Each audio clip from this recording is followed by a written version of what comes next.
Without any further ado, big round of applause, Pam Coder. Thank you. Hi, everybody. We're going to do the boring stuff the first hour and a half, then we're going to have some fun after lunch. So we're going to talk about some different things, but let me tell you about myself. For those of you I don't know, which is most of you, I think. I know a few of you. Yes. It's your job to make sure that... Oh, sorry. Yes. I talk really fast. Sorry.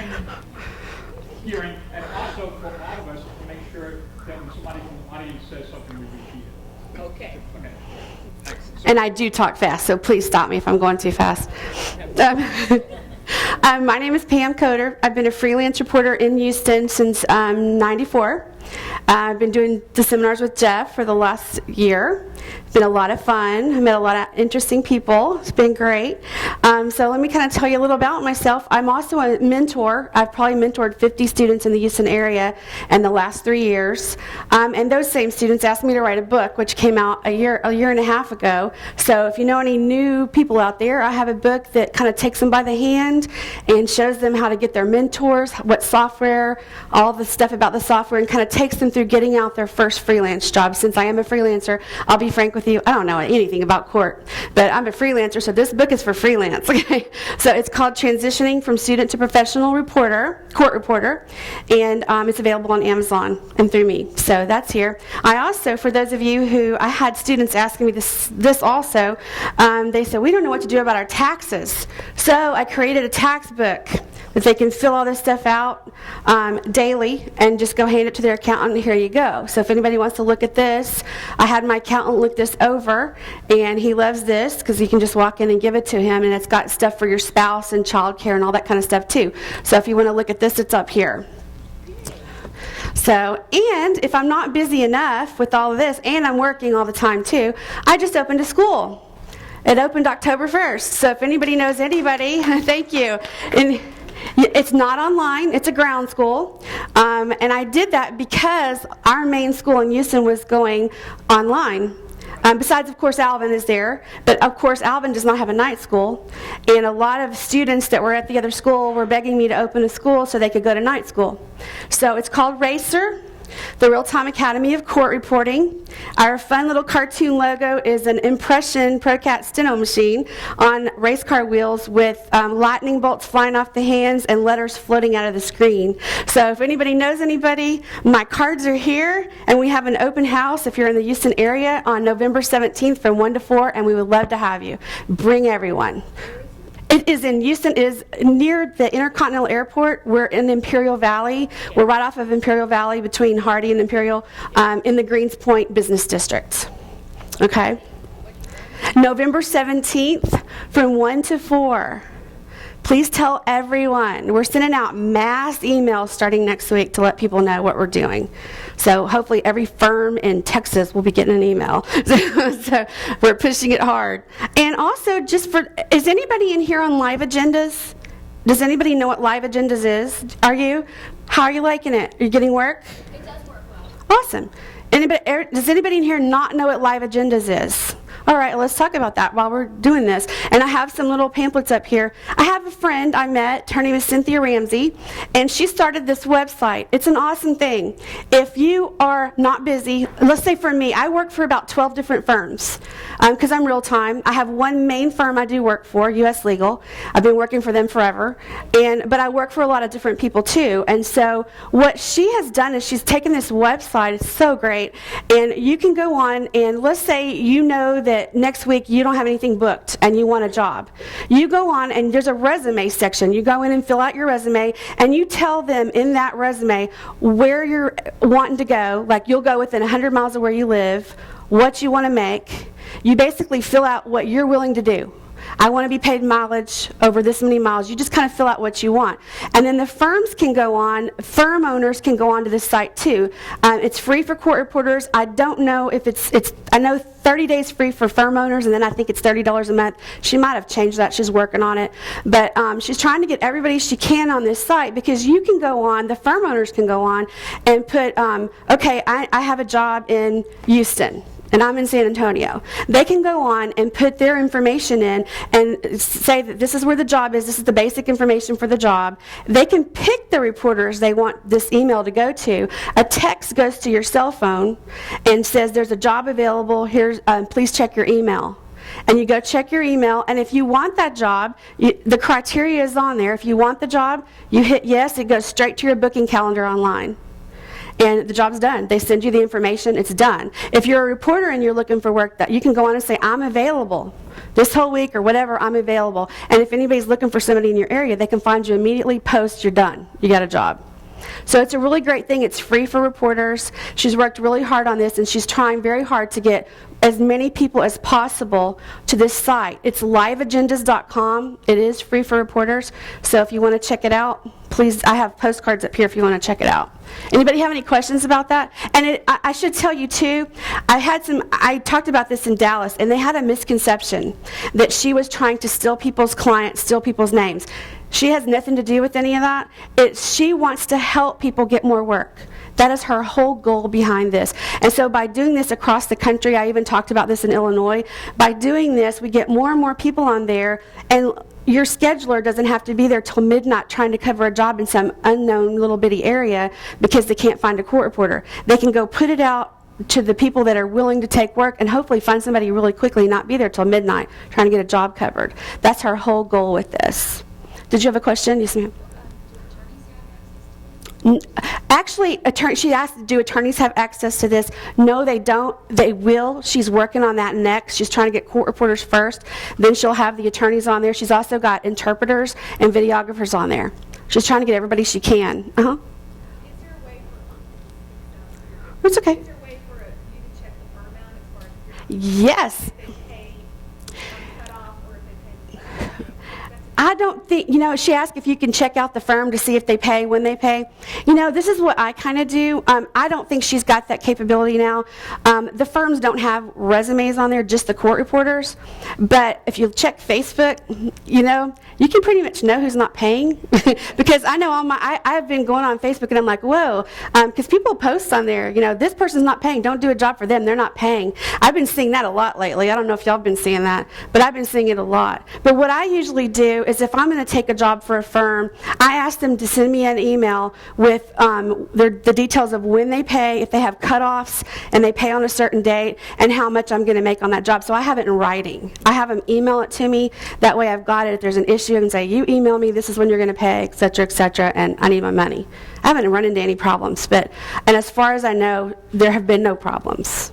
She usually keeps me informed on that before I talk about it. I don't know of any problems. She said there's a firm here in town. She's had problems with that.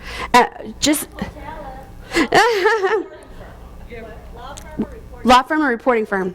They don't pay till the attorney pays, so I've got like an 8. Okay. Did y'all hear what she said? Everybody hear that? She said they don't pay until the attorney pays, so she has like an 8-month-old invoice. Some of the firms I work for that do that don't pay you until they pay. I know that there was one firm I was working for that I was waiting for like 6 months, but at the end of the year they went on and paid me even though they had not been paid. So hopefully they'll do that for you too, but sometimes you got to stay on them. Yeah. Yes, ma'am. That we send out when we get freelancers, and it's, you get paid for the 0 and 1, like on the 1st, you turn it in by the 5th, and the 20th or the 15th, but, and then the copies are guaranteed at 90 days, just depending. And Oh, that's nice. Contracts, but you get it.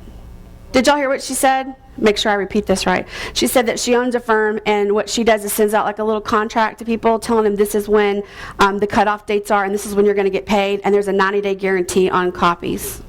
Did I get that right? Yeah. The firm doesn't guarantee the 0 and 1 or any date.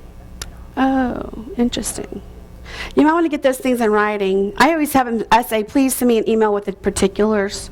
If I've worked for them before and I know they're fine, once I've done it, I'm done. But if I have never worked for them before, I usually ask for those things up front so that I have an idea of what's going on. Anybody have any questions about any of that? Let's talk about fingerprinting. Has everyone done your fingerprints? Everybody's done that? Everybody knows about fingerprinting? No, not everybody's done that? Okay, well, let's just do a brief talk about fingerprinting. I just did mine 3 weeks ago.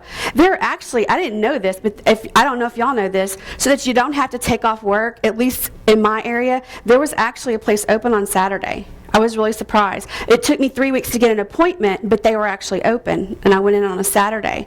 So you have to go online. Does everybody know that?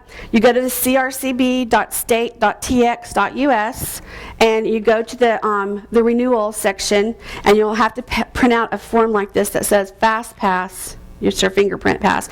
You take this in with you. If you forget it, they have them because I forgot mine, and they had it there to fill out. And it really took like 5 minutes. Of course, she had a little trouble getting my fingerprints because they're kind of worn down on 2 fingers. So they had to keep going over and over and over. She's like, what do you do? And I'm like, I'm a court reporter. She goes, oh, okay, I get it. And she kept having to try. And finally, one finger, she never could do it. But she said everything else worked, so it should pass. I'm like, well, I hope so. That'd be kind of scary, and I'll get my license back. But, yeah, so it just takes a few minutes to do. Then when you get this form, you'll get it back from her, with them, their signature and their information on it. Don't forget to fax this in or mail it to the CRCB. They want this. And if you fill your stuff out online for your renewal, and you'll get a receipt back if you pay by credit card, they want that plus this faxed. And it also, I don't know if y'all are doing this, but it also recommends that you send, like, if you go to the TCRA conventions, they give you that yellow sheet with everything stamped that you took. They say it's a good idea to send that. I went ahead and did it. I sent that in. I sent my one for Jeff, and I sent this and the other receipt, and I just faxed them. And that way you're covered. They got your stuff. Now, has anybody in here been audited? Do y'all know you need to check that list? Because they say just because you don't get a letter saying that you're audited, if you're on the list, you need to check the list because it's no excuse. And if they don't get your stuff, you can't practice. Yes, ma'am. Back at the fingerprint. Uh-huh. I live in New Orleans, Okay. so but I'm certified here too. Okay. So, and I'm sure I can find this down on. No, that's okay. I'll tell you. Yeah, sure. What can I do without flying back to Okay. Yes, no. What you have to do, if you're not from here, you don't live here, she lives in Louisiana, what you do is you go online to the CRCB. There is an actual section underneath this that says if you were from out of state, and it tells you exactly step by step what to do, because there are only certain places you can have your fingerprints done because it's digital. So you can't just go into any DPS office because some of them are still, using the ink. So you have to follow that. You put in your zip code, it's going to tell you the places that you can go, and then you make online appointments. Now, the one thing, if you have not done this yet, don't do what I did because it kicked me out and I had to go back and start it all over again. Don't forget to print that form out that has all those numbers on it, because when you're filling out your stuff for your appointment, you've got to type in all those numbers. And so make sure you print it and then fill it all out, and it's going to give you your information about what you need to do if you're from out of state or if you're from here, the locations that are nearest to you. You choose that location, and then you can go on and book everything online. So it's pretty easy to do. And yes, ma'am. They send it to the board. You fax them your receipt. Just the receipt. They send your fingerprints to the board. You don't have to deal with that. And you guys know we only have to do this once now, right? Originally, when they put that out, we were going to have to do that every 2 years with our license renewal. But thanks to all of you who signed the petition, yay us, we only have to do that once now. So once we get our big group done, it'll just be new reporters having to go in and do their fingerprinting. Now they are going to do background checks. So nobody's said yet. I'm kind of thinking probably our $210 is going to go up because they're going to do background checks, but nobody's said anything about that yet. And it was $210 when I just renewed mine 3 weeks ago. So that's how much it was. And I think it was $45 for fingerprints. They not only fingerprinted me, but they took my picture, and she told me that this was also going to the FBI. Took your picture. They didn't take my... Oh, that's right. They did take my picture. You're right. They did. I forgot about that. Yeah. So we're all going to be on the grid, pretty much. I forgot about that. They did take my picture. Yeah. Yeah, they do. Yeah. First thing I did. I remember when I walked in. Yeah, you're right. Yeah, so they will do a background check every 2 years to make sure you don't have any felonies. So let's all be legal, people. Yes, ma'am. Years ago, I had to be fingerprinted for a grand jury up in the Northwest. Mm-hmm. And I'm not looking to get licensed down here. Uh-huh. But I just thought I would ask, once you're fingerprinted, it doesn't No, it won't work. You have to go. Yeah, she asked if she's already been fingerprinted somewhere else for something, do you have to go get them done again? Yes, you do, because it's a different process. I know when I did mine, it was ink. I did mine I thought a long time ago I might want to do insurance. No. And so I had my fingerprints done, and it took them like 1,000,000 times to get them then too, because my fingers are worn down. And they're like, no, you can't use that. You have to go get them digitally done. That's a good question. Yes, ma'am. Adding to that, also that form that you download from the website when you go to get it done, it has the CRCB's code on it. Oh, yeah. So that the results go to them, because I Yeah. had to get fingerprinted for, well, we completed an adoption. I did my license as a flight attendant, background, all of that, and still had to do the CRCB all in 1 year. I was fingerprinted 3 times in 1 year. Wow. It specifically has to go to that entity. Yeah, did y'all hear her in the back? If you're getting fingerprinted for something else, you still have to do this for the CRCB, because that way the fingerprints go directly to the CRCB. Any more questions on fingerprinting? Yes, ma'am. This may be silly, but No, it's okay. good for you just to make sure you're not a felon. Yeah, and it's so they have our fingerprints. You know, what happened was the governor signed this big batch of stuff. Anybody who has our type of occupational license and any other profession that has our type of license, they all have to be fingerprinted. And he just signed it without reading it. And I mean, you know how that goes. You stick it under him, he signs the bill, you know. That's what happened. She said it was just a revenue generator. Yeah, exactly, revenue generator, exactly. They needed more money to fix something, so they had to charge us, you know, to do whatever. Yes, ma'am. If you're being audited this time, Uh-huh. can you still renew online and then fax them? You know what? There is a section online that says online renewals, and then when you click on that, I wrote it down. Let me see here. It says there's a little section there. I'm trying to remember if you can do it online. I think. Oh, here it is. Let's see. Say that again. I'm pretty sure it is. You fill out all your information, you just have to mail everything in. Oh yeah, you do have to mail everything in. You have to mail everything in and don't forget to check that audit list every time it's time for your renewal, because if you move, and do y'all know this year too, you have to give a business address. If you don't give a business address, they're going to use your home address as business, and it's out there for everyone to see. So if you you may want to get a P.O. box and give that to them, because it will be posted online in December. That's a permanent thing. They made a big stink about that. I had to go, when I opened my school, I had to go get approval from the CRCB, and I happened to be at that meeting where they were talking about that. And they said that everyone had to have a business address, because this pertained more to officials than freelancers, but because when you sub in court, sometimes attorneys were having a difficult time getting hold of the sub because they moved, whatever, and they couldn't get hold of them, and they couldn't find their information online. So CRCB made it a rule, everybody has to have a business address. So if you don't want people to see where you live, you may want to get yourself a P.O. box and send that to them. Even if you renewed last year, because it goes into effect this December. If they don't have a business address, they're going to put your home address online. So just so everybody knows about that. And y'all might want to spread word about that. Yes, ma'am. Uh-huh. You. Let's say if my parents own a business, I can just give them that address. Sure. Just as long as they got a business address where they can send all your stuff to, as long as you remember to get your mail from that person. You know, P.O. box, somebody else's business. I'm using my school as my business address, and my teachers are using the school. So, you know, wherever, if your firm is okay with that, you could probably use your firm. You just got to get permission, I'm sure, to be able to do that. Any other questions about the renewals? Don't forget, like I said, don't forget to check that audit list. Yes, ma'am. I'm being audited, I've got my sheet here. It says if you renew online, the CE documentation, online payment receipt, and copy of this notice must be submitted to the board office by mail or fax. Mail or fax, so you can fax it in. Thank you. I knew it was on here, I just didn't know where it was. And also, y'all don't forget, when you get your fingerprints done, for those of you who haven't done it yet, you have 90 days from the date you get your fingerprints to do your CE stuff and get it sent in. If you wait to the 91st day, you have to go get your fingerprints done again. From the date that you go get your fingerprints done, that date, you've got 90 days to send in all your continuing ed stuff and pay for your renewal and do all that. If you wait to the 91st day, you're out of luck. You're going to have to get your fingerprints done again.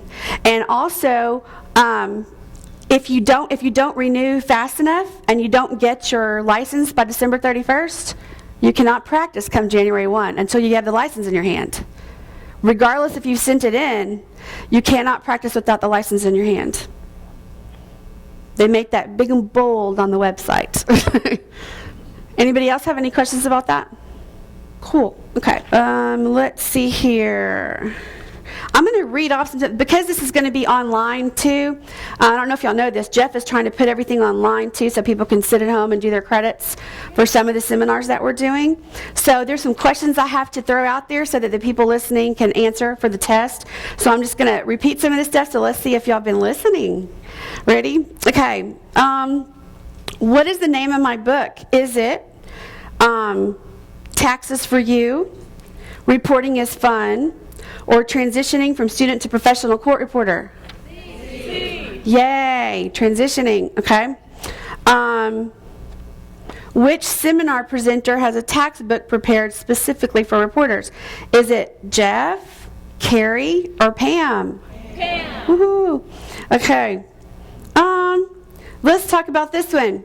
What would y'all do, and I have an ABC here, what would y'all do if an attorney or a witness walks out of a depot, not court, but walks out of a depot angry and doesn't come back?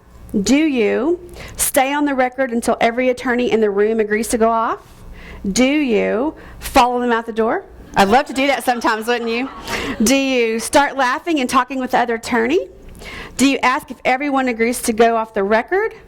Or do you do A and D? And A was stay on the record until every attorney in the room agrees to go off.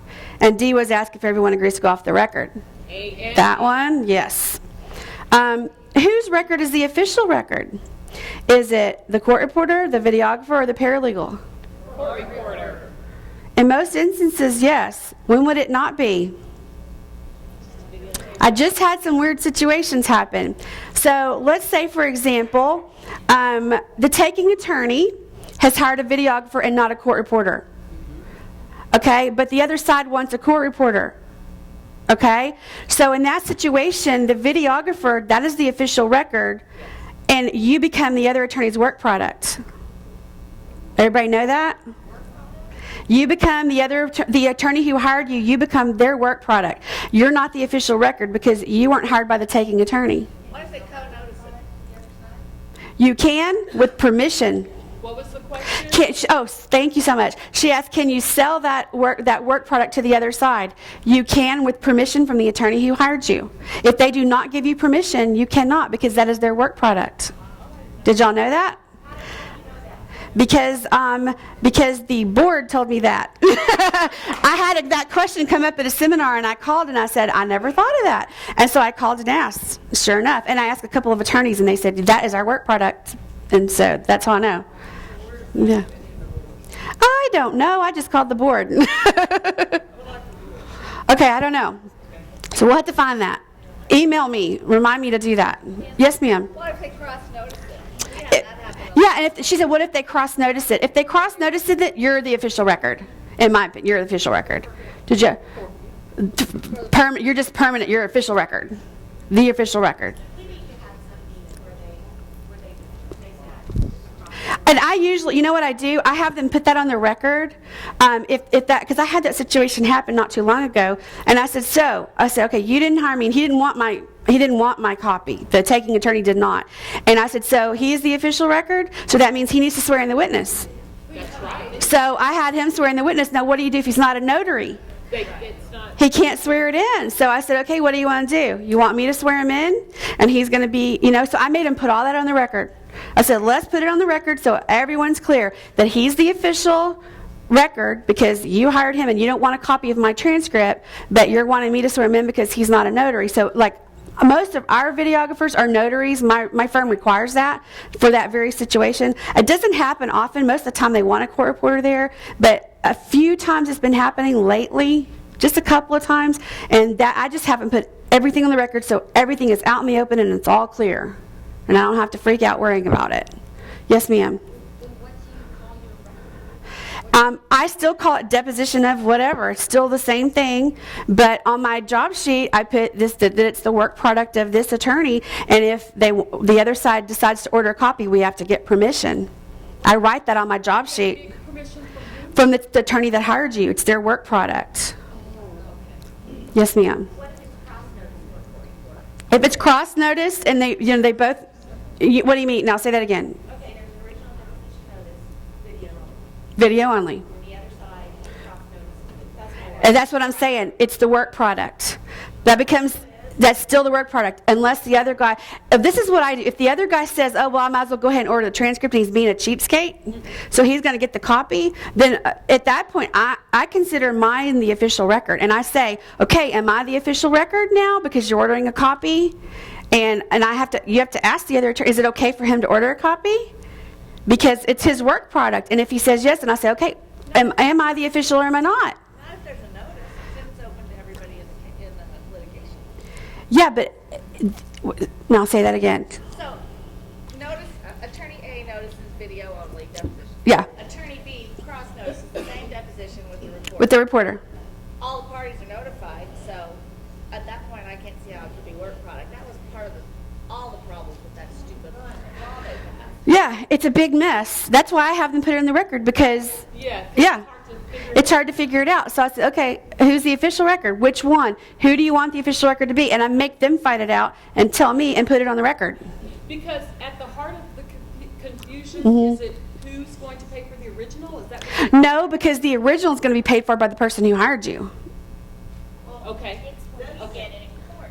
Right. Sometimes there's dispute. right. Right. The discrepancy between the two. Video or the transcripts, the transcript. videographer may hire, Somebody else to transcribe it. the video part, and if there's Got a it. discrepancy between the So are y'all transcribing those? No. You know what I do? If somebody calls me wanting me to transcribe a video like that, I say, okay, it's going to be $8 a page.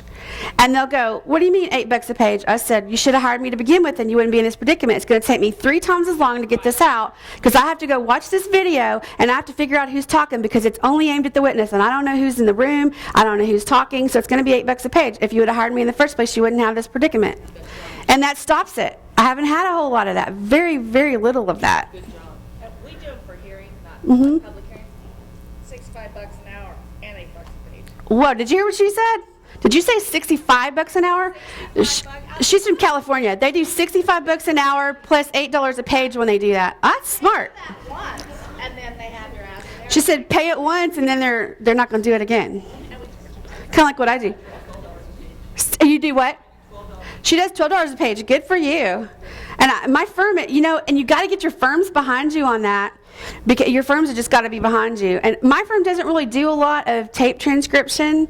I don't know who they're using to do this stuff, but frankly, I don't know of a lot of that going on in Houston. If it is, I'm not hearing about it, and I usually do because people are always calling me about stuff. But I haven't heard a lot, but it has happened to me twice in the last few months. And so I just, I make them decide who's the official record, and I make them talk it out, fight it out, whatever they're going to do, and then come back and put it on the record and tell me, am I the official or is that video? Yeah, I really want to know the rule because Mhm. I know there's an attorney in Austin that videos everything. Uh-huh. But then he's telling the court reporter, you need to give me the transcript. No, you don't. You don't have to give him the transcript because he didn't hire you. He's saying it's the rules. So that, therefore, back to my question, where is So we need to find that rule. Email me so I can find that rule. I'll call one of my attorneys and say, show me that rule. I don't think there is a rule that says he can do that because if he wanted you, he should have hired you in the first place. and somehow he's pulling up some rule, because I've heard it from a couple reporters in Austin, saying, what. Send me that, would you? I would agree. And then I can, if I have yellow pieces of paper on the front table of each of these rows. If you will put your name and your email address, when I get the answers to these questions, I will send out an email. And I also, I wanted to talk to you guys about federal pages real quick before we go back on that too. Because the other thing I'm going to do for you, if you want it, and you can put it on there, if you want copies of my federal pages, I'll send them to you. As everyone in this room, I went to the TCRA convention in Corpus Christi 2 years ago and discovered that for the last 19 years I've been doing my federal pages wrong. Who knew? Do y'all know that we are not supposed to be asking about read and sign in federal? Okay. None of us were, in Houston, man, we were all asking, that I know. Everybody I know was asking about reading sign because we were kind of following the state rules and asking. So when we got done with that seminar, my firm said, I want you to go back and research this, and I want you, if they're right, I want you to fix our end pages and send them out to everybody. So I did, and what we did, we came up with different end pages. We've got the read and sign pursuant to perjury, and then we've got the read and sign before notary. Now, the reason we had to do that is, are y'all all using your federal pages when you do out-of-state cases? I do a lot of out-of-state cases. We use federal pages for that. So that's why I have 2 read and sign pages, 1 perjury, 1 before notary. And what I do when I have an out-of-state case, I always walk in, the first thing I say is it okay if I ask on the record if they can read and sign? Because I don't know their state's rules, right? And then my second question is, if you want them to read and sign, do they have to read and sign before a notary or just pursuant to penalty of perjury? That determines which end pages I use if they're going to read and sign. And so I have 2 end pages, pursuant to perjury, and a read and sign. Then I had to change my title page to have all those options. So, and then also to change it from federal rules to whatever their state's rules are.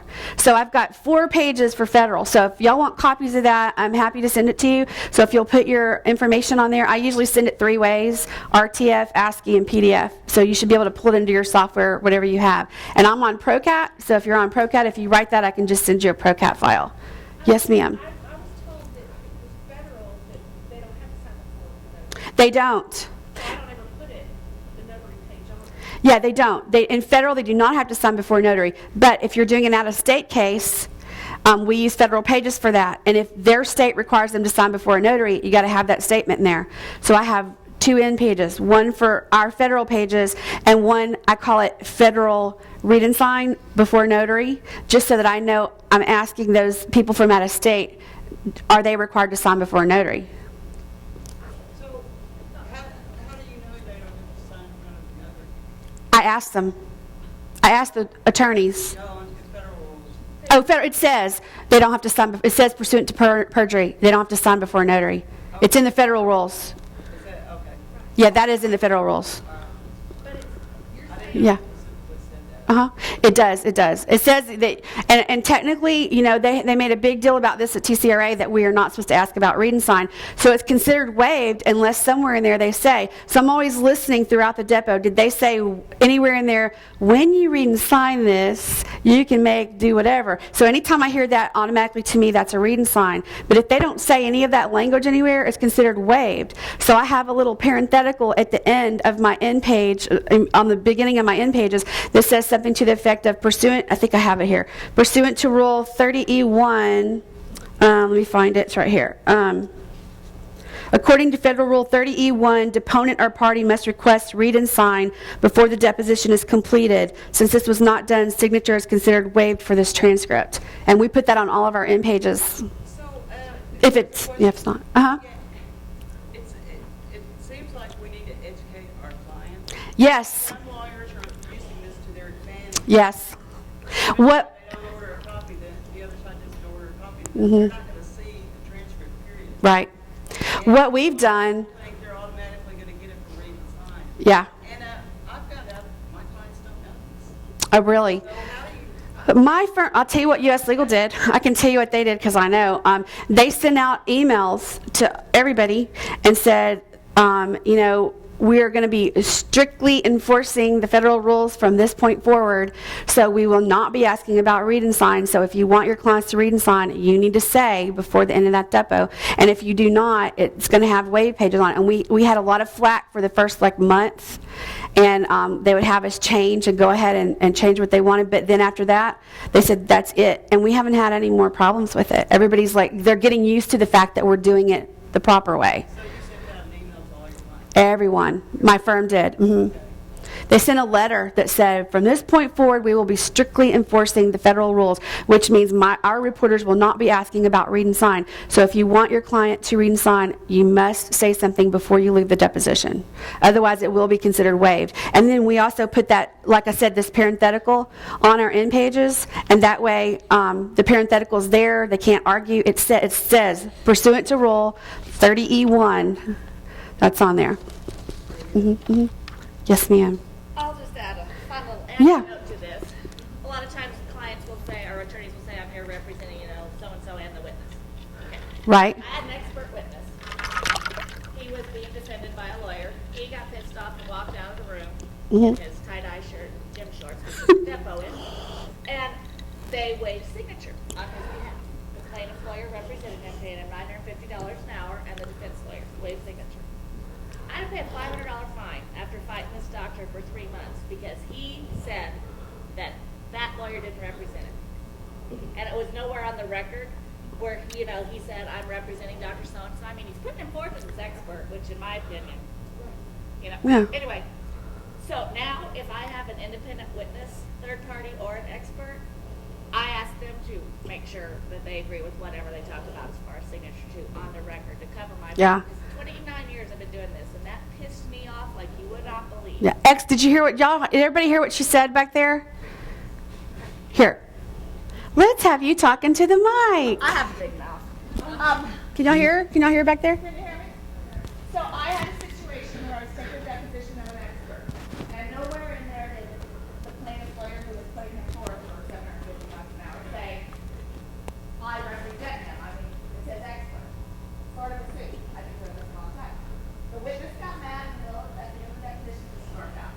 The attorney did the whole rigmarole about signature, and this is a Missouri case, and I don't even remember all the specifics, but the plaintiff's lawyer waived signature on behalf of the expert, right? The expert pressed charges, and I had to pay a $500 fine after my license in Illinois, Texas, and California, because he said the lawyer did not represent him. So, and there was a couple places in there where he said, I have to listen to him, he's not my lawyer. Not that term. I mean, this was just the most contentious. So I pay fine. So now when I have a third party or an expert, I make sure they agree too, unless at the beginning of the deposition, Mr. Harris said I'm here representing the witness and so-and-so. Because I want it covered on the record. It irritated me to no end. I thought it was ridiculous. But the CSR board and all three states agreed it's never going to drop that issue. So take a seat fine. But you have to cover yourself that way. So now I make sure it's on the record for the witness to it. There's a third party or an expert. Good. Yes, ma'am. Can y'all hear me okay? I moved this thing. Is that better? There we go. Yes, ma'am. Okay, you're talking about federal pages? Yes. And I want to ask, just for Texas, Mm-hmm. is it appropriate then, or is it not appropriate for the reporter to ask? Yes. The witness is going to. That's only federal. Okay, Texas, only we federal. always ask. Because someone Only got federal. mad at me Yeah. one time when naturally doing a depo, I said, will the witness read and sign? The other side got mad and said I was in No. with the case. No, in state, I always, can y'all hear me back there? This feels like it's not picking up. I always ask on the record, and I was burned once. Once you're burned, you're always going to do this. But from now on, I always ask if they want to read and sign on the record at the end of the job. I don't ask at the beginning because sometimes they may change their mind as they go through, and then at the end they'll go, oh, I don't need to read and sign. And then it's not on the record because they're walking out the door. I don't need to read that. So I always wait at the very end when we're done. I go, okay, before anybody leaves, don't leave till I check my exhibits. That's my number one thing. And do you want to read and sign? I throw it out there and see. And like she said, if it's an expert, I always look at the expert and get their answer on the record. If it's not an expert, then whoever says, nah, it's not necessary, then I put that on the record. See, then if you get those transcripts where they don't say it, we do the same thing that you said U.S. Legal Right. does. We follow the code, and we Yeah. don't care who it irritates. Right. And I'll tell them why. Yeah, They yeah. need to learn. That's how you have to educate them. You Right. have to just take the time and explain. Right. So are y'all having, I've been having a lot of baby lawyers lately. A lot. I don't know what's going on with that. But I had one the other day. It just was cracking me up because poor guy, I felt so bad for him. But he must have said okay 50 times in the first hour. And we were video. And, they usually tell me when I have a new attorney. The firm will tell me because, the law firm will call and say, usually they'll ask for one of the reporters that have been there for a while because they know it's a baby attorney. And they'll say, would you send one of your seasoned reporters out there in case, he's doing something wiggy or whatever, And so they'll send us out. And usually I'll try to pull them to the side at a break. I don't ever want to embarrass anybody. So I'll try to pull them to the side at a break and go, hey, do you realize, because they don't realize. They really don't. I'll go, do you realize that you're saying okay every 2 seconds? Like all throughout the answer, And he's like, oh my God, am I doing that? And I'm like, uh-huh, listen to yourself. And I will put it in until we take a break and I can grab him outside and tell him. And then I'll say, you really got to stop that. The transcript looks terrible. And I'll pull it around and show him and go, oh my God, I didn't realize I was doing it. And then I try to grab their attention. And if they start doing it after the break, I'll just try to wave my hand like, or or touch their leg, something to like, don't do that, stop that. The record's a mess. And, but, and I try to help them, but I mean, that okay and thing, that drives me crazy when they do that all throughout the depot. Do y'all put all that in? I usually do, so because especially if they're new, because they need to see what they're doing. Exactly, you have to. Or if they're mean. Or if they're mean, that's good. Or if they're mean, do it anyway. And there's not a nice way or ethical, you can't do this. Yeah. It's all, well, I mean, on this situation, Uh-huh. it's also irritating to hear the answer repeated before every question. Oh yeah, and that a lot of people do that. A lot of them do that. They use their little script and they do this or they do this, and you're like, you can't hear them. Well, I mean, just repeating, you could Yeah. have the answer. Right. I went to the store. Oh, you went to the store. Right. That's so true. Let's see what other questions they have to answer. Let's see. Oh, here's a good one. If an attorney calls asking for a rough draft, let's say it's Friday, 10 o'clock. You just finished the job. The attorney waits till everybody leaves. He comes back in the room and says, oh, yeah, I need a rough draft of that tonight. Do you let them know that you have to check to see who else wants a copy before you send out the rough? Do you send it immediately? Do you say, no one will know, no problem? A. You wait. What do y'all do? I send it. I say, okay, wait. I can't send it to you until I find out if anybody else wants a copy. So I send an email as my first thing, and then I call and I leave a message and say, if I don't hear from you by email or phone call by noon, I'm going to send it out. And if you want it, all you have to do is let me know, and I'll get it to you immediately. And I send a copy to my firm with my little email, and that way, if I get a call back, I can just call and say, send that out, because I may be in a job. Please send that rough out. Is that what you guys do? Everybody doing the same thing? Anybody doing anything different? Okay, cool. Yes, sir. I didn't hear you. Someone wants a rough, and I contact the other person as soon as if they get back to me as soon as they can possibly get back to me. That's good. Pretty much the same. I usually try to give them a little time because they might be out of town, they might be traveling, they might be whatever. And technically, we're supposed to release it at the same time. That's why I give a little time there to do that. But you're not wrong, you just do it differently. This thing keeps falling. There we go. If they purposely waited for the other to Yeah. answer that, and then you say, yes, but I'm bound by this, then very often they say, Exactly. Did y'all hear what she said? And that happens to me a lot too. They'll say, oh yeah, I need a rough draft of that. And I'll say, well, as soon as I notify the other side, I can release that for you. And then they'll go, oh, never mind. I don't want them to know about that. I get that a lot too. They're like, oh, never mind. I'm like, are you sure? I'm happy to call them right now. I'm happy to sell you that rough draft. But a lot of times they'll go, no, I don't need it. That's okay. Never mind. Because they don't want them to know they're getting it.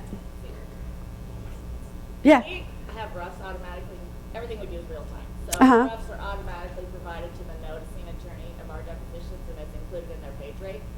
Oh, interesting. That's California? Yeah. We've done it here, but. But let me ask you this. Did y'all hear what she said? She said roughs are automatically included in their page rate for the O&1 attorney in California.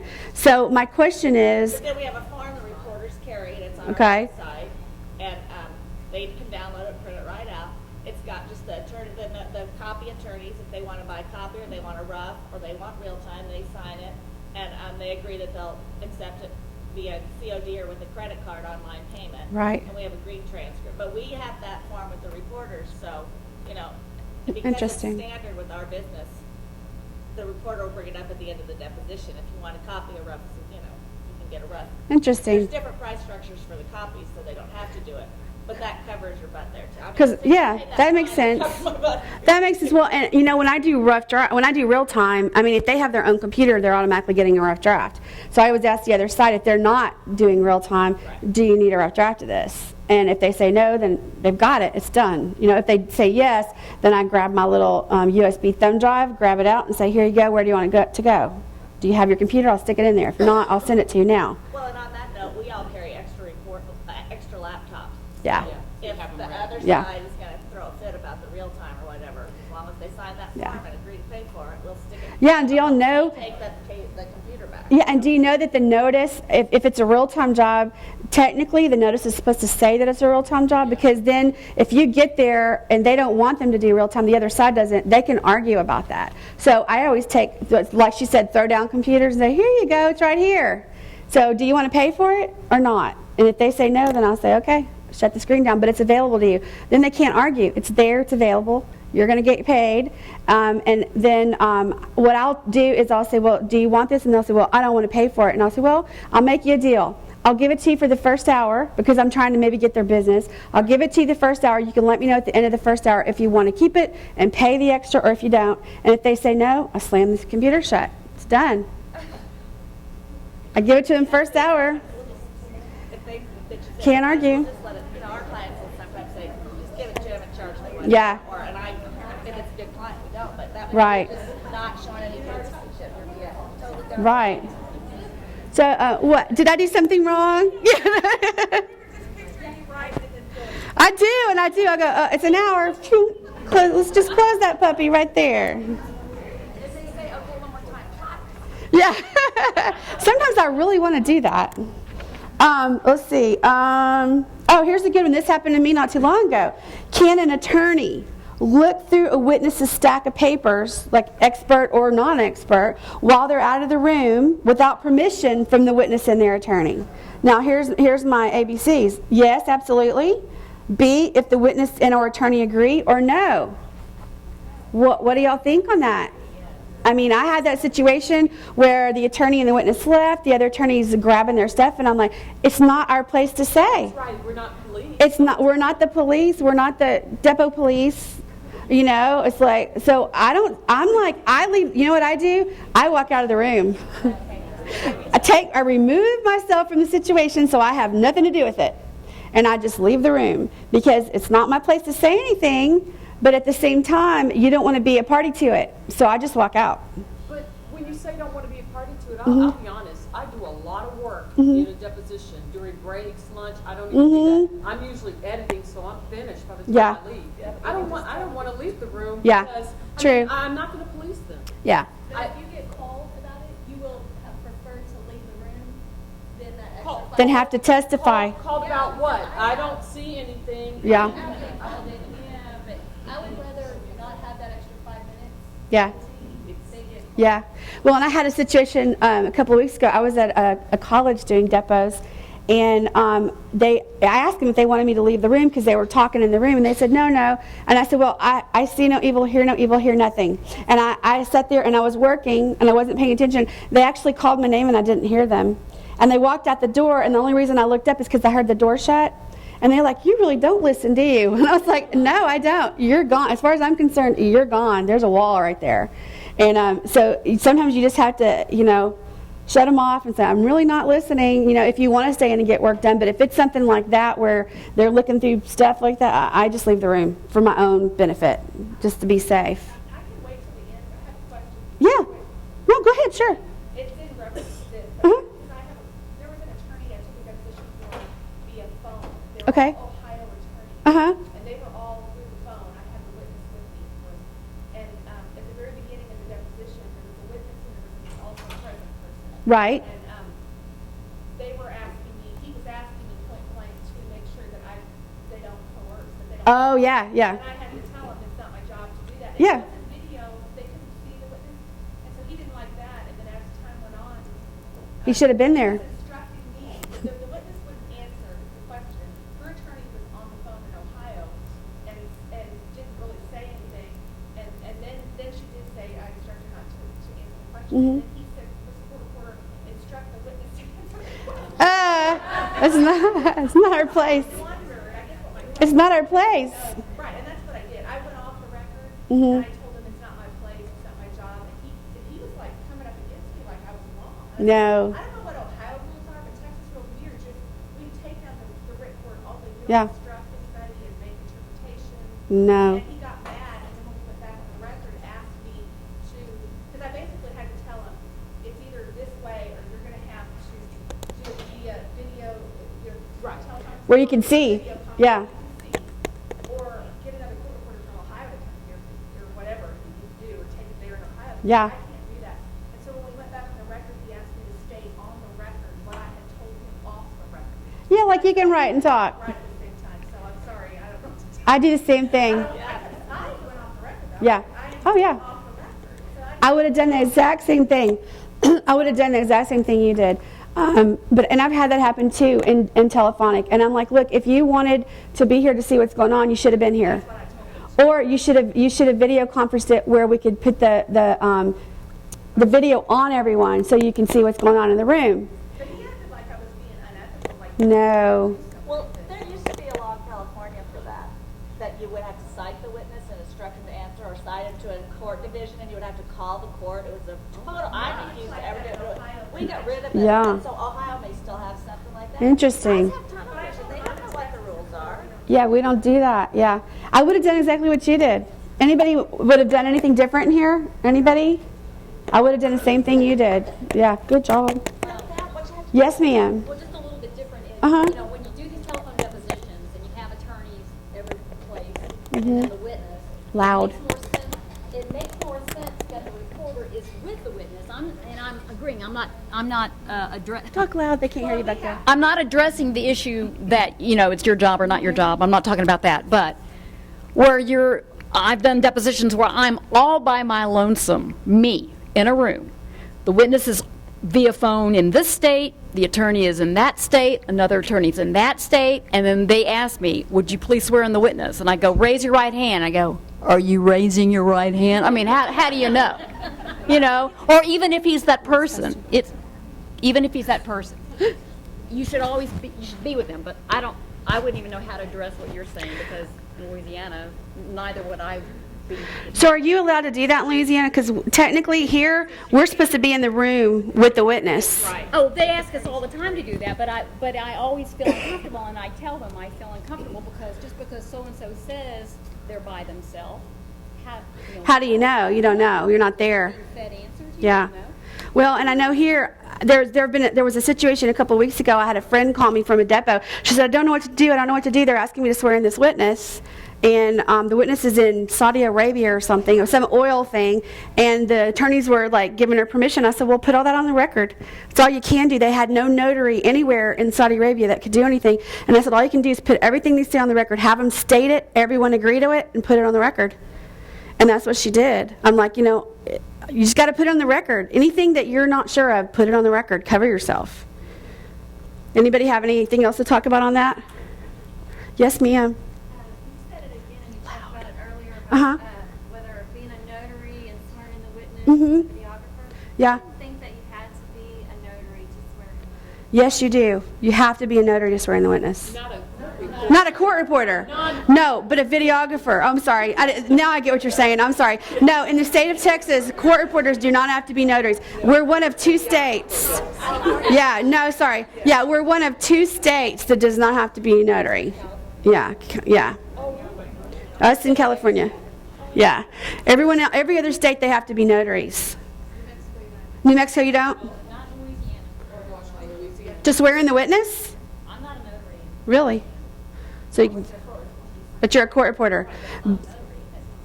Yeah. Saying that like a videographer. Like a videographer has to be a notary to be able to swear in the witness. Does somebody else have a question? They have to bring in a consulate officer. You can't do it in any Right. of the Pacific Rim countries, the European, they have to bring in a consulate. She said if you're practicing in Pacific Rim, like Japan, anywhere like that, you have to bring in a consulate to swear them in. You can't even swear them in there. Interesting. I've never done stuff over there. South So. America, they'll stipulate to you, but over there you have to do it, and you can only like in Japan and China, or Japan and Vietnam, you take them in the American consulate or the embassy, you can't do them in hotels or any place else. Interesting. So she said if you're like in Vietnam, any place over there, you have to go take it at the consulate. You can't even take it like at a hotel. Interesting. Okay, let's see what else. Okay, here's a give me, because I need to give this on the video. What is the name of Pam's new school, and where is it? Is it Racer in Dallas? Is it School of Reporting Technology in San Antonio? Is it the Real-Time Academy of Court Reporting in Houston? Woo! Okay, I think we got all their questions. Let's see. And we're going to have one more, and I'm going to go ahead and tell you what this is. After lunch, we're going to play this really fun game that I made up.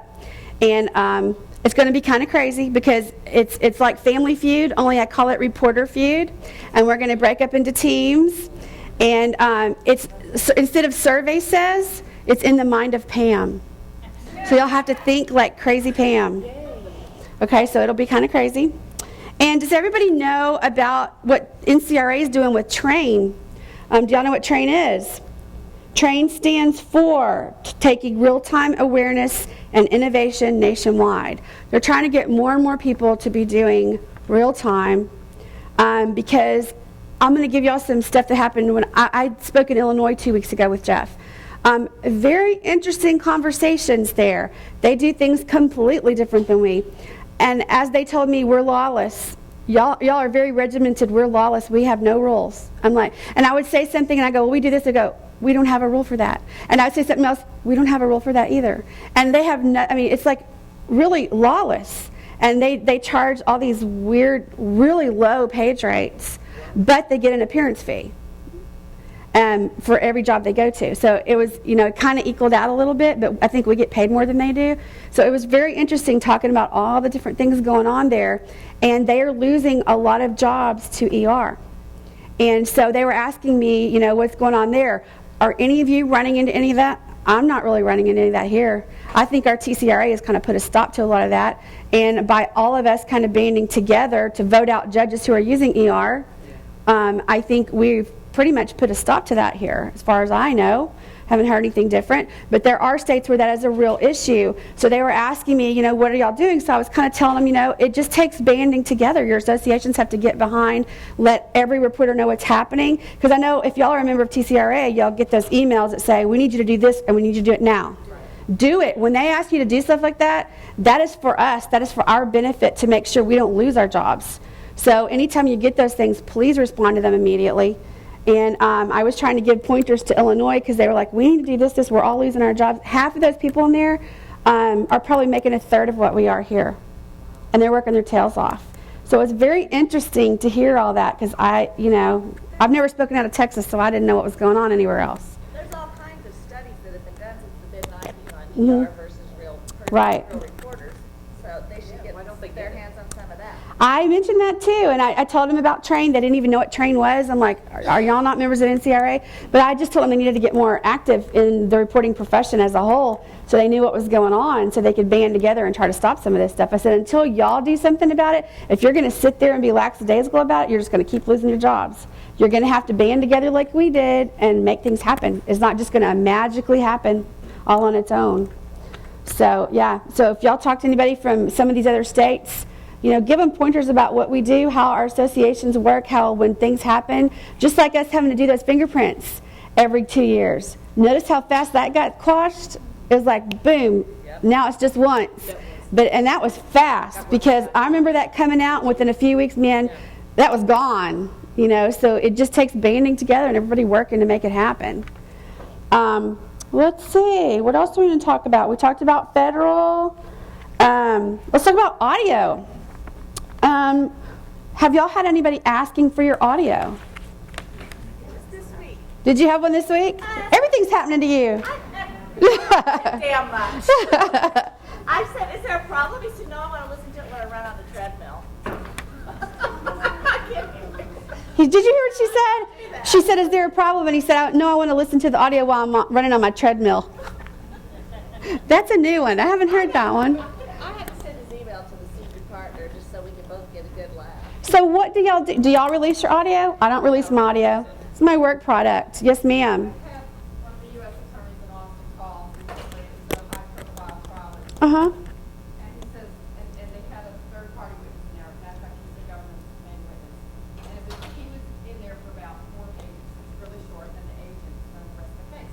Anyway, he calls me up and says, I just now was reading this, and I, on page so-and-so, line so-and-so, we all remember that he said no. And I said, well, I can go back. I said, have you ever had this happen before? I said, yes, I was double check. Well, what happened?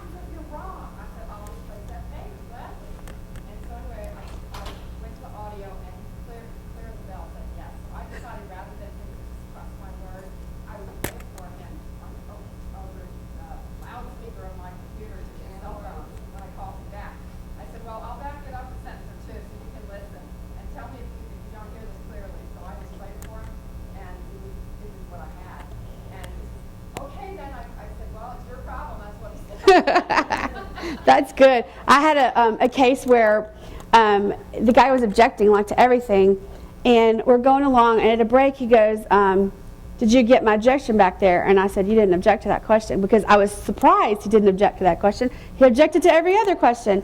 And I'm like, and I'm looking at him thinking he's going to object, and he never did. And I'm like, okay. So we go along and just get that objection back there, and I go, what are you talking about? And he goes, no, I clearly objected back there. And I said, well, let's just go back and play that for you. I waited till everybody came back in the room, and I said, he thinks he objected back there, and I'm saying it's not there. So let's just go back and hear that. I want everybody in here to hear it. So I pushed it. Sure enough, he did not say it.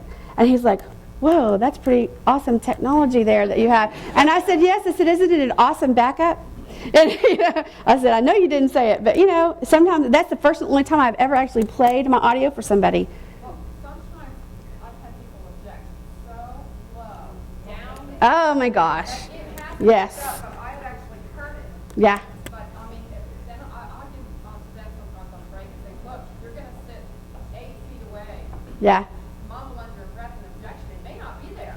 I had this happen. Somebody asked me about this the other day. I had a deposition about a month ago, and I swear to you, he was mouthing the objections. He'd go, objection, objection, objection, objection. And I went, and I said, excuse me, was that an objection back there? And he said, objection. And I said, okay. I said, here's the deal. If you want those objections on the record, you're going to have to actually say them out loud where I can hear them. And he kept doing it. And so I finally, I said, let's go off for a minute. And I said, hey, I've already said 3 times on the record, you're going to have to speak up on those objections. I said, if I miss one, you're going to be upset with me, but you're not saying them out loud, and I'm not picking them up. So if you want an objection on the record, you better speak it loud and proud. And he's like, from then on, he was like, objection! And he was like screaming it. And I was like, thank you. That's what I need to hear right there. Screaming out loud and proud. And so from then on, he was laughing. He's like, well, I always do this. And I said, how many times has the reporter told you she can't hear you? He said, all the time. And I said, well, loud and proud. Can you remember that? And so, so sometimes you just have to, and I always put it on the record that I've asked them, and I keep asking them. And then your focus is not on the witness. Your focus is on that person who's not speaking their objections. And so I'm always like, if I don't hear it, it's on there, and don't come back and tell me you said it, because if I don't hear it, it's not there, period. And so I'm always like pretty strong about that. Make sure I'm hearing your objections if you want it there. Don't just raise your hand and expect me to read your mouth. Because sometimes I go, object, and then they say all this stuff, and you're like, all I heard was, and that's all I heard. And I'm like, what did you say? So you have to make sure you make them speak up. Yes, ma'am. I had a night where my brother was specifically and this woman was accused of harassment, and she was a professional harasser. I knew I was going to be in trouble, but we had several pre-trial hearings about files, and then on the day the jury showed up on the file, the case was dismissed because the state's witness didn't show up.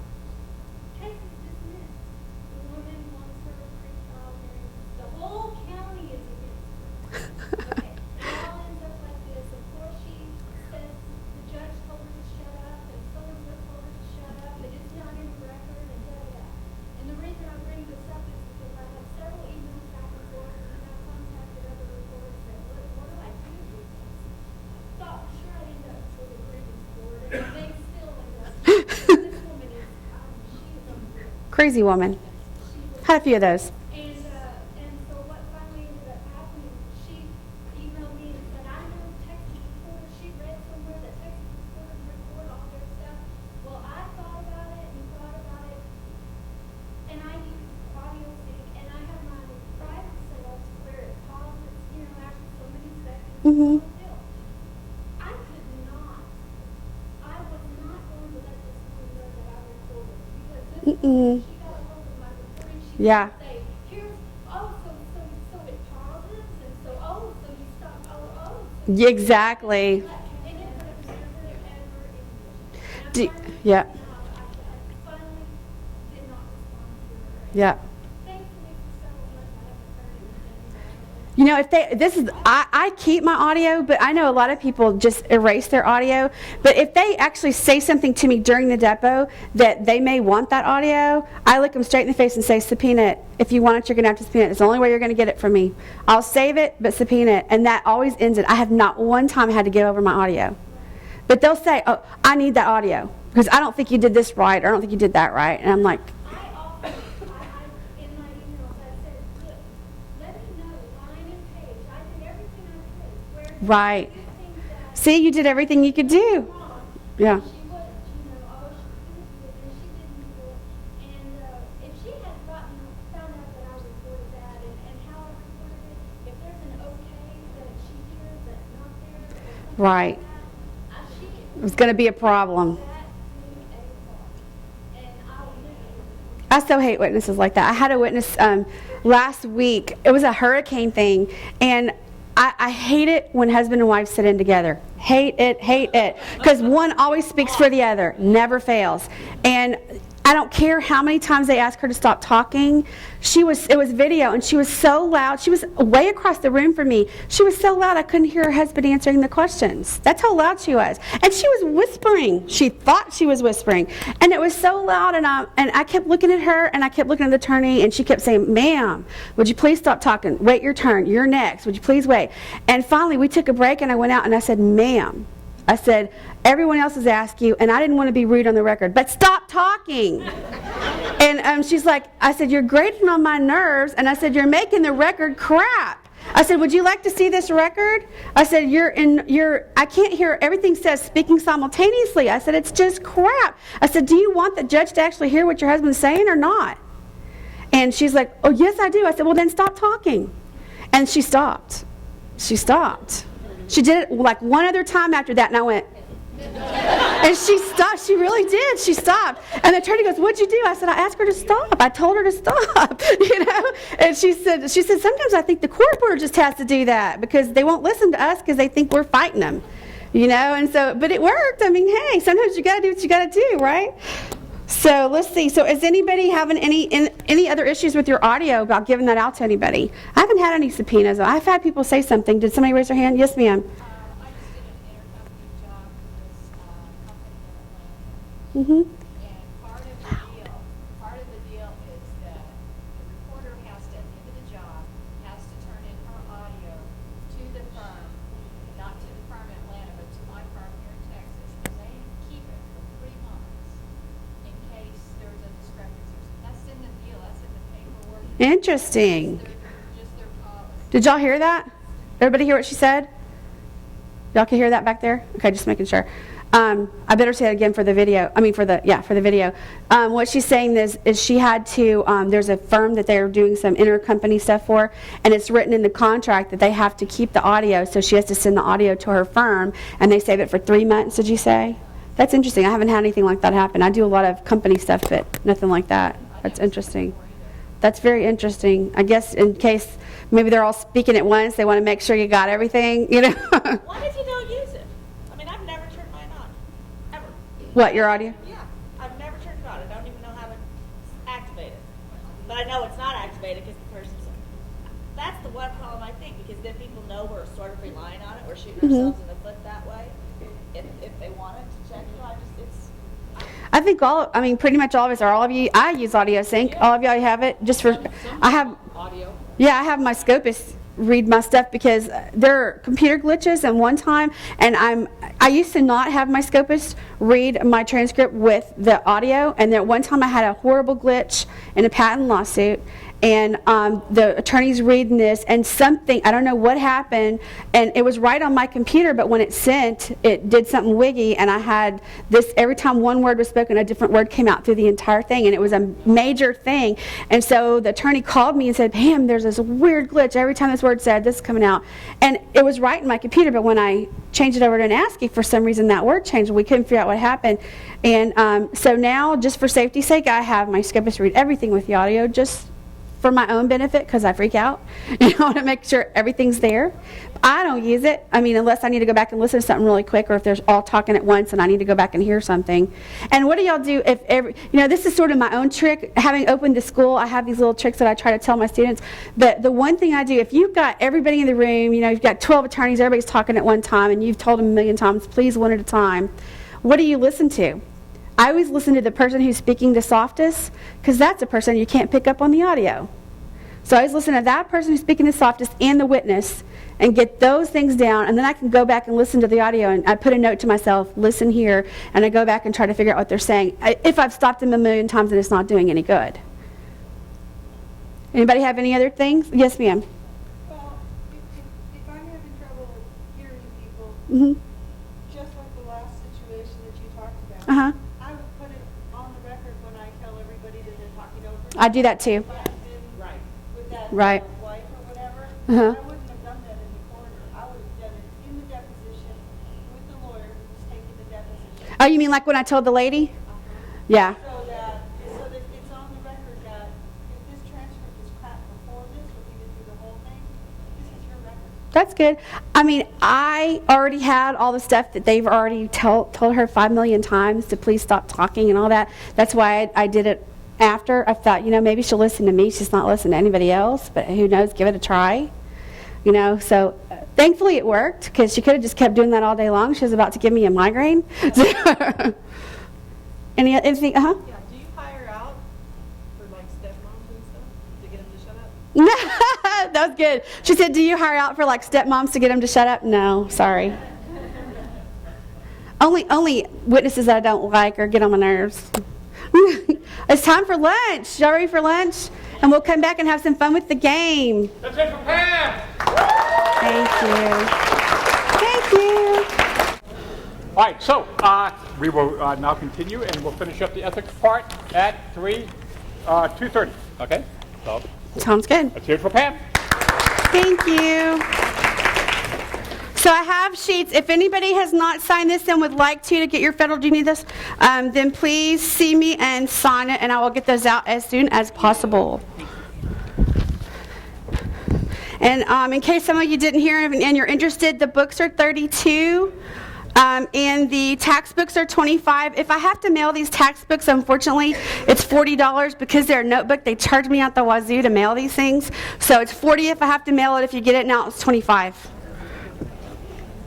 And I have more cards up here. I sent some back. If you know anybody who might want to go to school, please take some.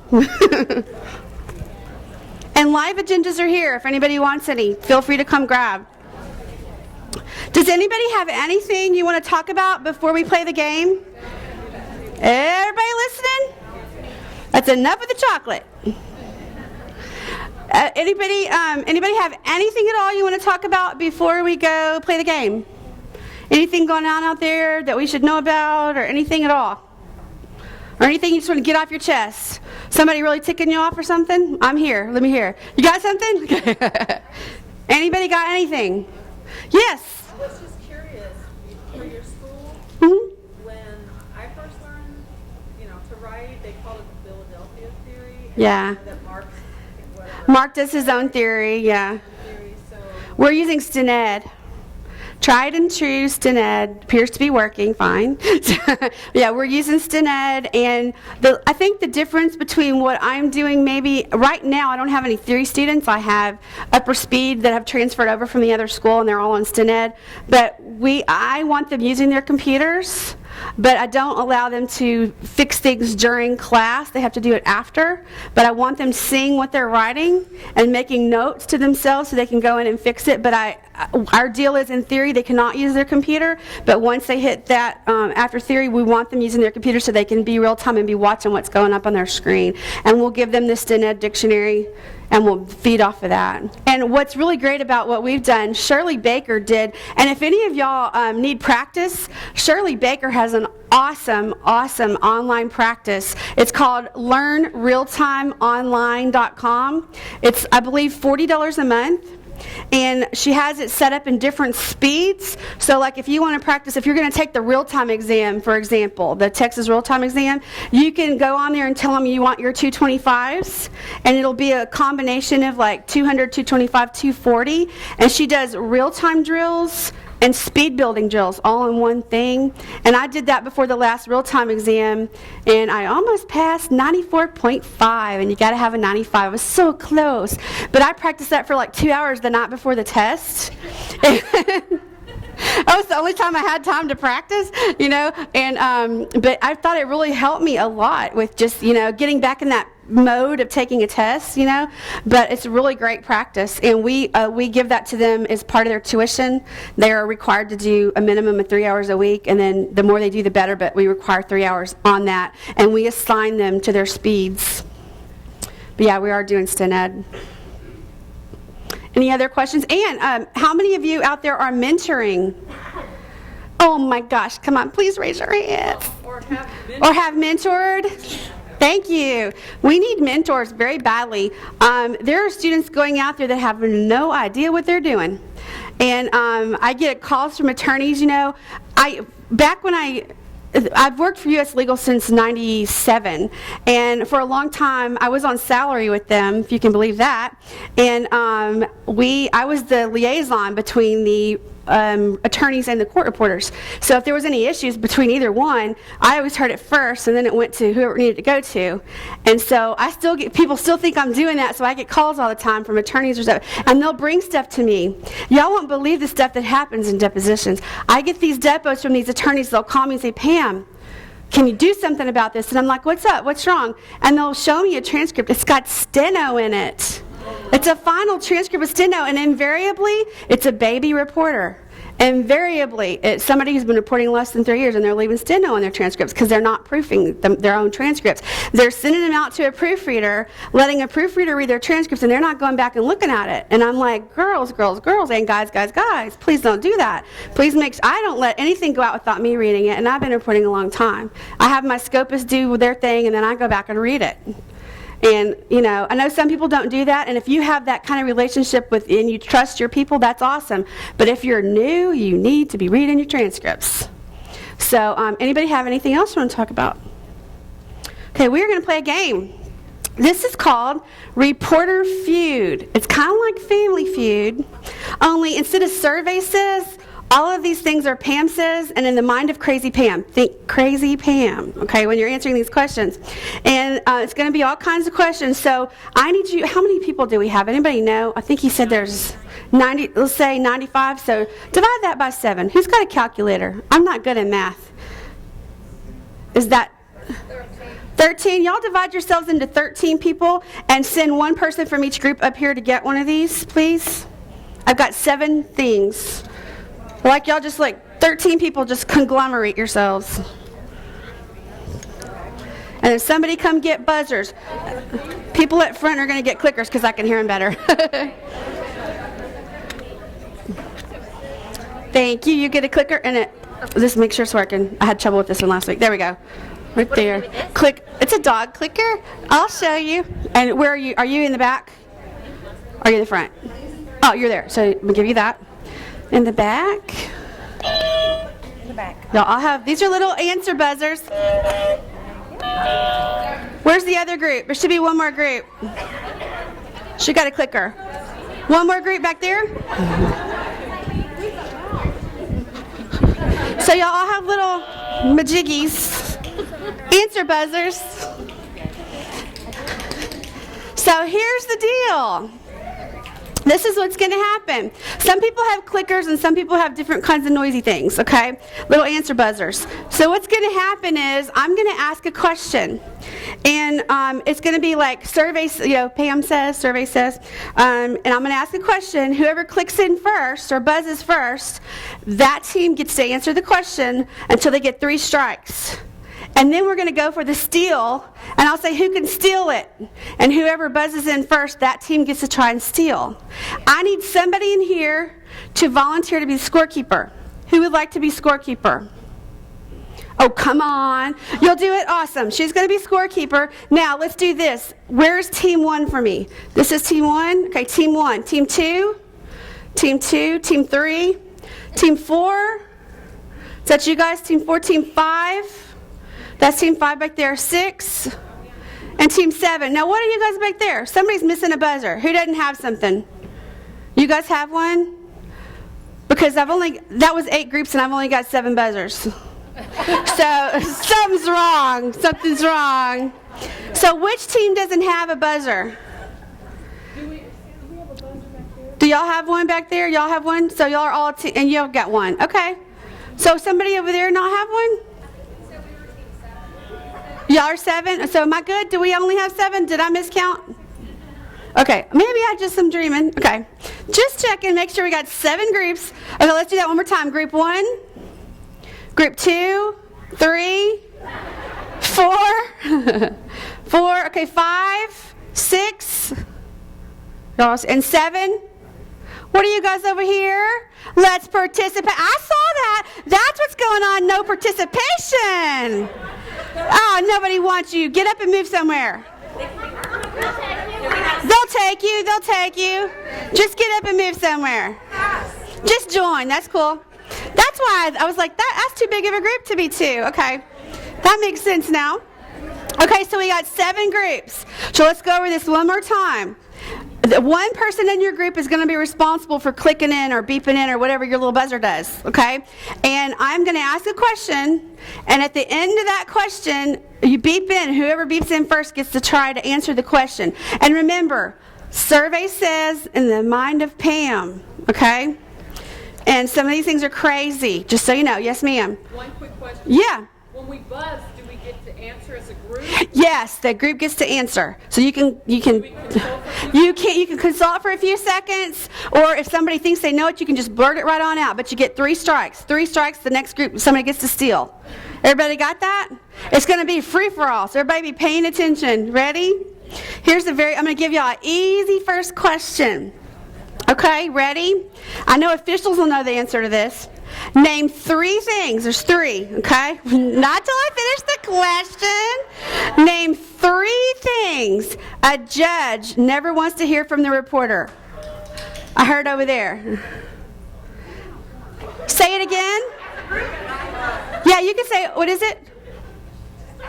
Yeah, you can say it as a group. Yeah, whoever wants to say it, say it.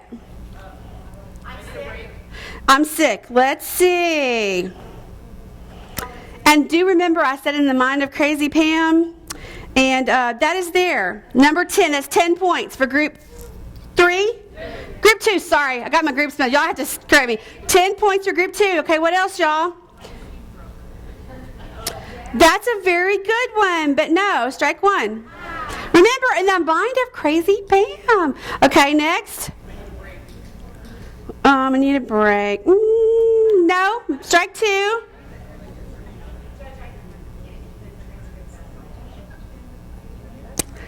No, strike 3. Who can steal that? Ready? 1, 2, 3.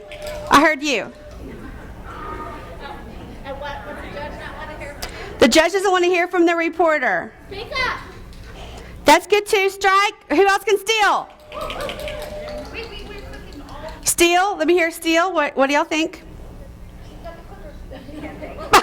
No, she can't think. Performance anxiety. I had it. I got it. Read back. I don't have it. Yes. 20 points, team. Team 6, 20 points. There's still one more, so I'll get to answer. There's one more. Think in the mind of Crazy Pam. Quick. You're making the transcript look like crap. No. Good try. Strike 1. She said I have a bladder infection. That's good. Strike 2. That was good, though. I like that one. Strike 2. I have to leave to pick up my kids.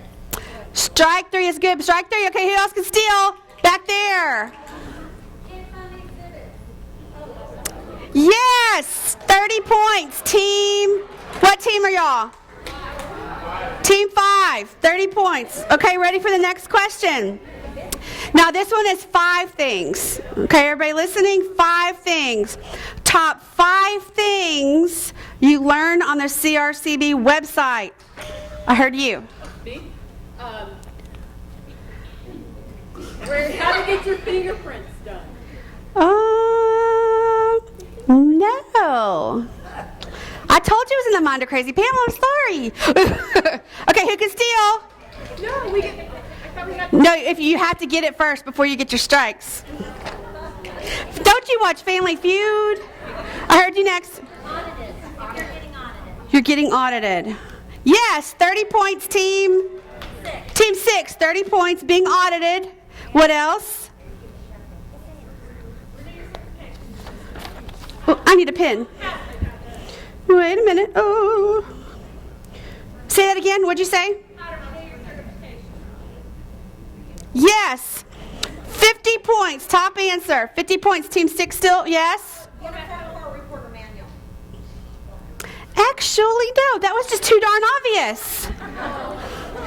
Strike 1. What else?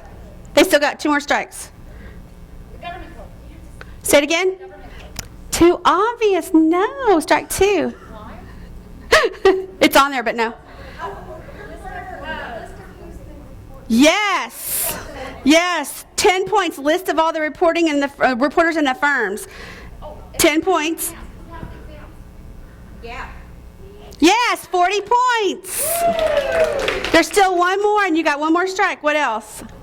More vacancies. Strike 3. Anybody steal? Right here. Continuing education information. That's very good, but no. Who else can steal?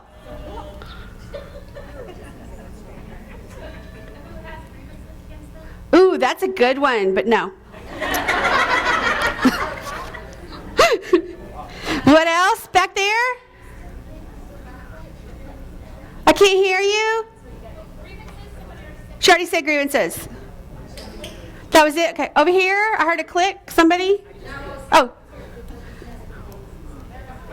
I heard somebody. Say it again. Good. Legislative stuff? No. Okay, our team says testing dates and sites.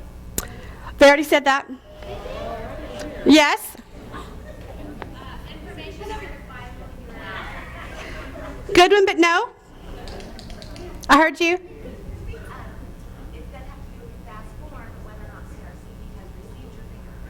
Ooh, that's good too, but no. If you have your CSR. If you have your CSR. No. If they have your credit, your CEUs. That's good too. She said if they have your CEUs. Nope. How about approved CEU courses? Approved CEU courses. That's on there too, but no. This one is Think Easy. Easier, easier. Back there in the back. Uh-huh. CSR firm members? Nope. Nope. Accredited schools? That's good too. And yes, I'm on there, but no. Contact information? Good one too. That's all on there, but no. Yes, ma'am. Okay, what? Phone numbers is good too, but no. Y'all are so, you're all around it. Who died? Is that on there? I don't know. Is that one on there for real? I don't know. Did y'all hear what she said? Court reporters who've died? I don't know that that's on there. No. That's good too. Yes, ma'am. How about the address? No. Do y'all give what'd you say? Wait, what'd you say? Complaints is good, no? Y'all give up? Ethics is good, but no. It's going to be something simple. Can you give us a little more insight into the crazy mind of Pam? Fees. Fees. You know, like how much you got to pay for your license. Fees. Fees for like all kinds of, but that's different. I told you crazy mind of Pam, okay? Okay, now here's a give me. Y'all ready for this one? Here's a give me. Top 3 ways. Top 3 ways for exhibits to get securely to a firm. I heard the bongy thing. Yes, number 1 answer, 30 points, team. What team are y'all? 5, team 5. What else? Oh, 4, sorry, team 4. Wait, there's still them, still them. 2 more answers. No, but that's good, but no. It's their turn still. Team 4, they're team 4.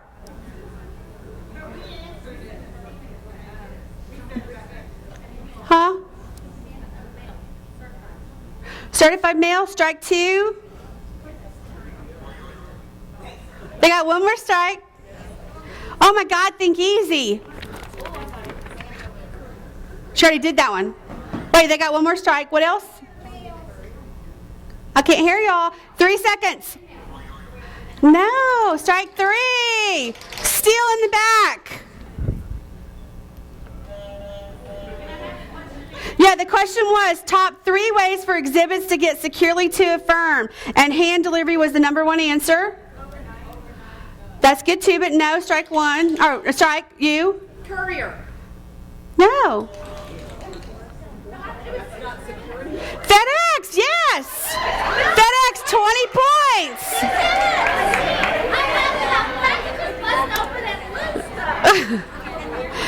Now, what team are y'all? Team 6, and what else? That was strike 1.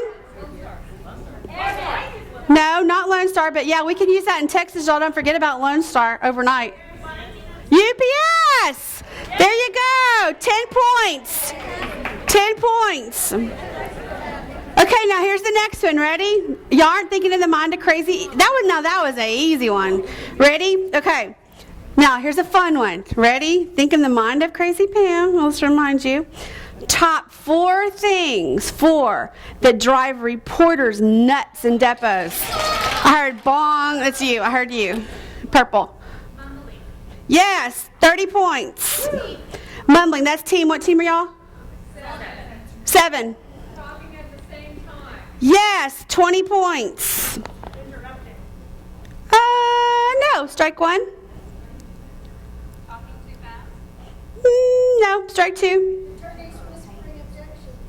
That's good too. That's a good one, but no. 3. Third strike. Chewing gum. Yes.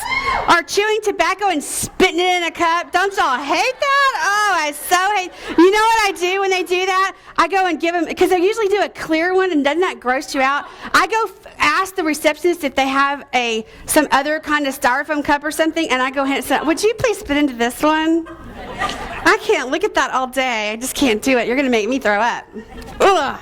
I hate that. How many? That was chewing stuff was 10 points, and that was team 4. And there's 1 more answer, you guys, for team 4. The answers were bumbling, talking over each other, and chewing stuff. There's still 1 more. Come on, team, you can do it. Encouragement. Come on, you can do it. Think. What drives you nuts in a depot? I know you know the answer to this. It's still them. I know you know. Come on. That's a good one. No. Strike 1. Still them. Arguing is good. I love it when they argue, but no. No breaks. Strike 3. No. Or the steal. That's good too, when the also present person speaks up, but that's not it. Back there. Sick witness, that's good too. I had that last week, but no. Okay, our team has come up with something Let's hear it. Out of my mind. out of your mind. Okay. Let's see. Say it, okay. Are you reading my... that's good too, but no. Talking with paper over their face. That's good too, talking with paper over their face. No. In the back in the green, the very back. Say it again. Skipping lunch is good too, but no. When they're eating in front of you and they're expecting you. Ooh, don't you hate that? When they eat in front of you and expect you to just keep going, but no, that's not it. Purple. Somebody already say no break. Yep, they already said that. Council fighting with each other. Council fighting, good one, but no. Back there in the back. Yes! Heavy accents. Woo! Now that's thinking like me. Good one. That was 40 points for team 5. Team 5. Now here's the next one. Now this is a good one. Let's see if y'all think like me. Let's just check it out right here. Ready? Top 5 things reporters, 5 things reporters do to annoy each other. I heard bong. Who was that? You back there?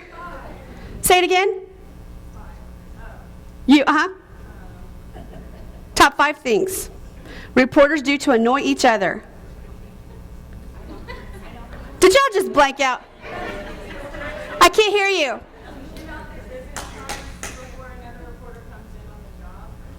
Ooh, that's kind of a good one. Giving out your business cards before another reporter comes in on a job, but no. Critique is good too. Everybody always says that. Do y'all do that to each other? I don't ever do that. I never talk about another reporter. Ever, ever, ever. But I've heard people do that. But no, that's not it. When they say that, they just wrote like an O and 10 or something. Don't you hate the braggarts? But no. Not sharing information. 40 points. Ooh.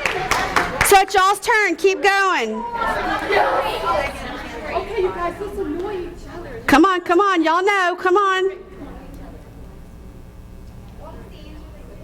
They said don't share spellings and other information about the job they're doing with another reporter. Yes? When you back out, when a reporter backs out of a job at the last minute. 20 points. Reporters backing out when they tell you they're going to take it for you. What else? I've already said this once today. About reporters? Yeah. Well, it annoys the hell out of me. I don't know about you. Refuse to share information? We already did that one. Strike 1. Wasn't it? Strike 1? Yeah. Oh, well, we got it. Yeah. Huh? She just repeated our first. Yeah. Yeah, she's just. What else? Reporters do to annoy each other. Y'all think. Mind of Pam. What we do to annoy each other. Mm-hmm. What do we do to annoy each other? Annie. It could be. Say it again. Well, I don't know if it's to each other though. Okay, what? What I'm saying when you Remember, to the mind of Crazy Pam, it just might be. Who knows? What is it? What'd you say? When they don't pay you. No. Okay. What else? Uh-huh. When they leave the exhibits in a mess. That's good too, when they leave the exhibits in a mess and you come to take over for them, but no. Strike 2. Still, was that 3? That was strike 3. Okay, who's for the steal? Ready? Okay, first one. Not covering a reporter's job. No, they already got that. No. Yes, or steal. I have steal your client. Same difference. 50 points. 50 points. You got their team? All right, what team are y'all? 2? Team 2. Okay, what else do you guys? It's y'all's turn to keep going. So it's steal clients and don't share info and don't show up for the job. There's still 2 more. It's still them. Say it again.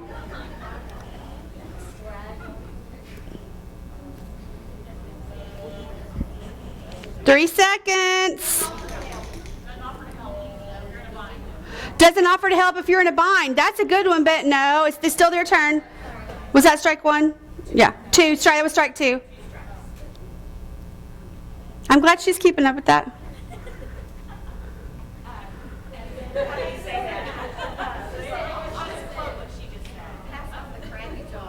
Pass off the crappy jobs, but no. For the steal. Brag rather that they don't have any. Brag about their untranslated. Brag about their untranslate. Their untranslate. That is good, but no. Back there. Act like a know-it-all. Yes, and I would never do that. I always ask when I don't know. I call somebody. Back there. Stealing other people's jobs. That's good too, but no. Borrowing your equipment, not returning it. I can't speak. Borrowing your equipment and not returning it. That's good too, but no. Bong back there. Ooh, that's good too. Stealing your proofreader scoper, but no. Orange. Being Snoopy in the books. That's a good one, but I do that all the time. Just kidding. Just kidding. Providing exhibits from the previous depot. Not providing exhibits from a previous depot. That's good too, but no. And there's 2 more? Still 2 more. Did I make this hard or what? Yes. Not meeting deadlines? Not meeting deadlines. That's good too, but no. Are you talking about in an office situation? Could be anything. It's in the mind of Crazy Pam. You're insisting in another report to take the others to opposing counsel, they don't let you pack up and get out there already being there. That's good too, but no.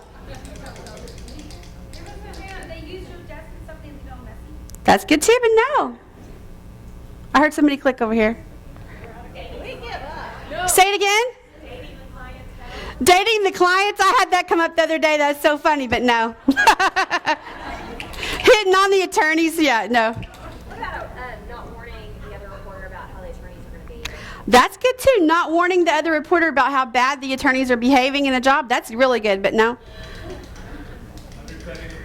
Undercutting the price. That's a big no. Why would you do that? No, that's not it either. Y'all give up? Okay. Give up? Leave steno in the transcript. Didn't I just say that earlier? Leave steno in the transcript. You did not. Wait a minute, I have a question though. Yeah. Really? Why would that annoy another reporter though? That annoys the crap out of me. Why would you leave steno in a transcript? Because we could lose that client for the firm, and that takes the work away from every other court reporter in your firm. So that annoys the crap out of me when people do that. Okay. That is not doing your job that I work my butt off to do. It's true. I guess we're just seasoned reporters. Doesn't that annoy you? That annoys the crap out of me. Yes, it makes everybody look bad, not just them. And the other one was lose the transcript. Lose the transcript? Yes, I've had reporters lose the transcript. Yeah, and it's always those poor little babies that don't know how to organize themselves. Okay. Yeah. Next one. Okay, here's a good one. Now let's see if y'all can get this one. This is an easy one. I think it's easy. You ready? Every time I say it's easy, y'all go, uh-oh. Okay, top 3 things. 3. Attorneys do not want to see in court. I heard click, click, click. Is that you? Okay. And then she freezes. You're talking to the other side. That's good, but no. Who can steal? Back there.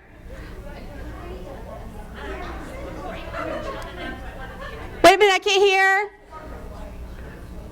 Is that what she just said? I couldn't hear. The court reporter being overly friendly with the other lawyer? No. A tired or cranky reporter. Do y'all do that? Go to jobs all tired and cranky? I try to be so nice and quiet unless they really upset me with talking over each other. Then I get uptight. No. The client doesn't show up? That's good too. Client doesn't show up? No. Say what the question is. The question again is top 3 things attorneys don't want to see in court. See in court. Yes, court reporter sleeping. 20 points. It's their turn to keep going. What else? What else? Not taking down chewing gum. Chewing gum, no. Strike 1. Not writing everything. Strike 2. And strike 3. Who could steal that? Okay, I think. So they take a deposition, they have their transcript in court, and something's wrong with the transcript. That's good too, but no. Who can steal that? Oh my gosh, this is the easy one. Mind of crazy, insane Pam. The judge. Yes! The judge sleeping. How many times does that happen? 30 points. What team are y'all? Team 5. Okay, y'all get to keep going. There's still one more. Top 3 things an attorney doesn't want to see in court. Judge fall asleep, court reporter fall asleep. Strike 1. So, not show up, strike 2. Wait, there's still them. I didn't hear you. Yes, jury falling asleep. 10 points. Same group, that was the same group. Okay, here's the next question. Okay, this is 3 things also. Ready? Top 3 things a reporter doesn't want to hear from the jury.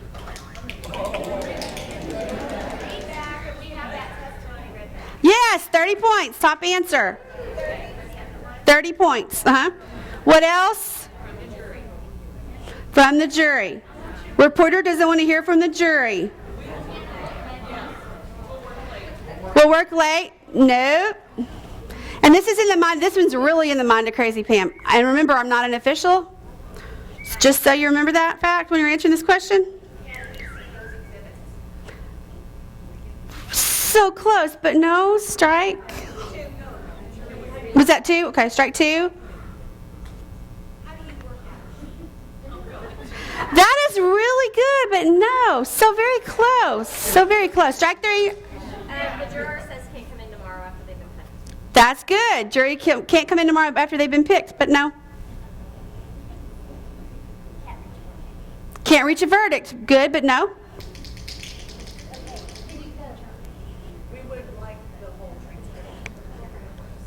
We would like the whole transcript read back. Good one, but no. But that happened to one of my baby reporters the other day, and she called me in a panic, and they were on a break, and I said, well, what happened? And she said, oh my God, they want me to read the whole thing. And I said, what did the judge say? She said, oh, the judge can say. And I said, go ask the judge. And so the judge said, oh, no, she's not reading that whole thing back. And she was like in panic mode, dire panic mode. No, you did not get it. We're still going. That's okay. I'm from Louisiana. It's mind of Crazy Pam, so you never know. In Louisiana, if they're out there deliberating forever, they're not allowed to bring anything back with them in criminal things. So when we think they've reached a verdict, they knock on the door. But what we don't want to hear is we've got a question. They have to bring the jury back out. Oh, that's good, but it's not it either. The question is top 3 things the reporter doesn't want to hear from the jury, and the top thing was read back. The next one, they don't want to take a lunch, they want to work from home. That's good too, no?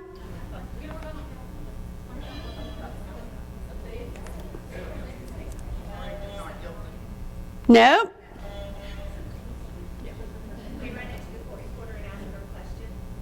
That's good too. You're getting closer. Warmer.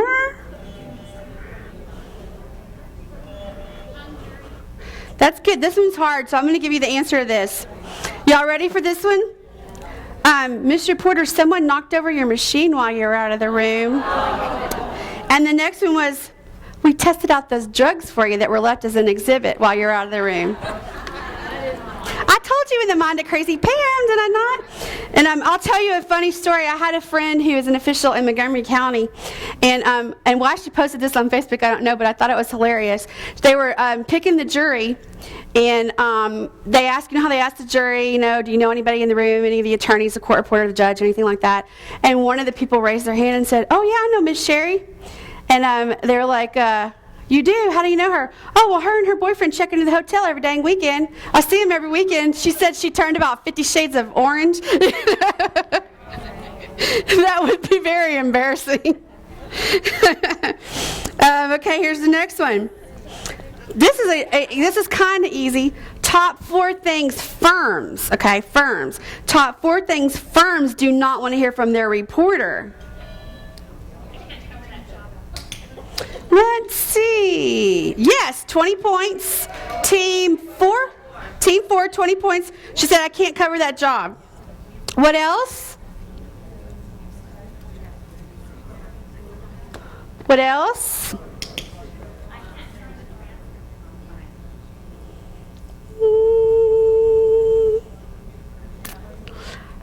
Expand on that a little bit. I'll have to give that one to you. It's 30. I have my computer crashed and I lost the job. Same difference. 30 points. What else? There's still 2 more.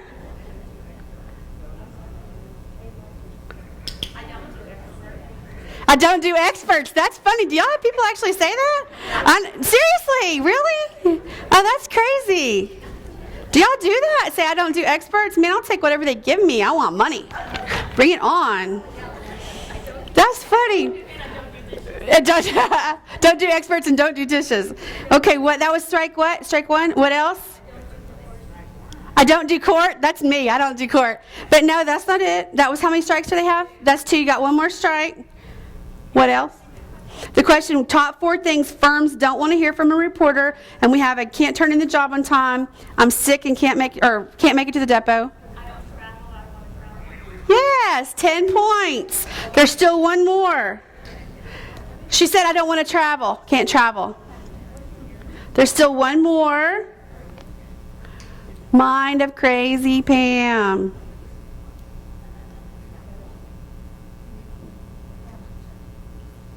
Three seconds. 1, 2, 3. Good, but no. I lost an exhibit. Yes, my dog ate the exhibits. I can't get them to you. 40 points. Team 6. Team 6, 40 points. Okay, next one. Let's see. Okay, this is concerning a judge, okay? And remember, I'm not an official when I'm answering these questions. Just a little reminder. Top 3 things. 3 things the reporter does not want to hear from the judge. Let's see. Hold on. I can't turn my page. Hold on. Yes, 20 points. What else? Ooh, that's good, but no. Strike 1. Can you read that back to the jury? That's good too. Strike 2. What was that? Can you read that back to the jury? What else? Not getting a raise this year. That's good too. Not getting a raise this year. Nope. Who could steal?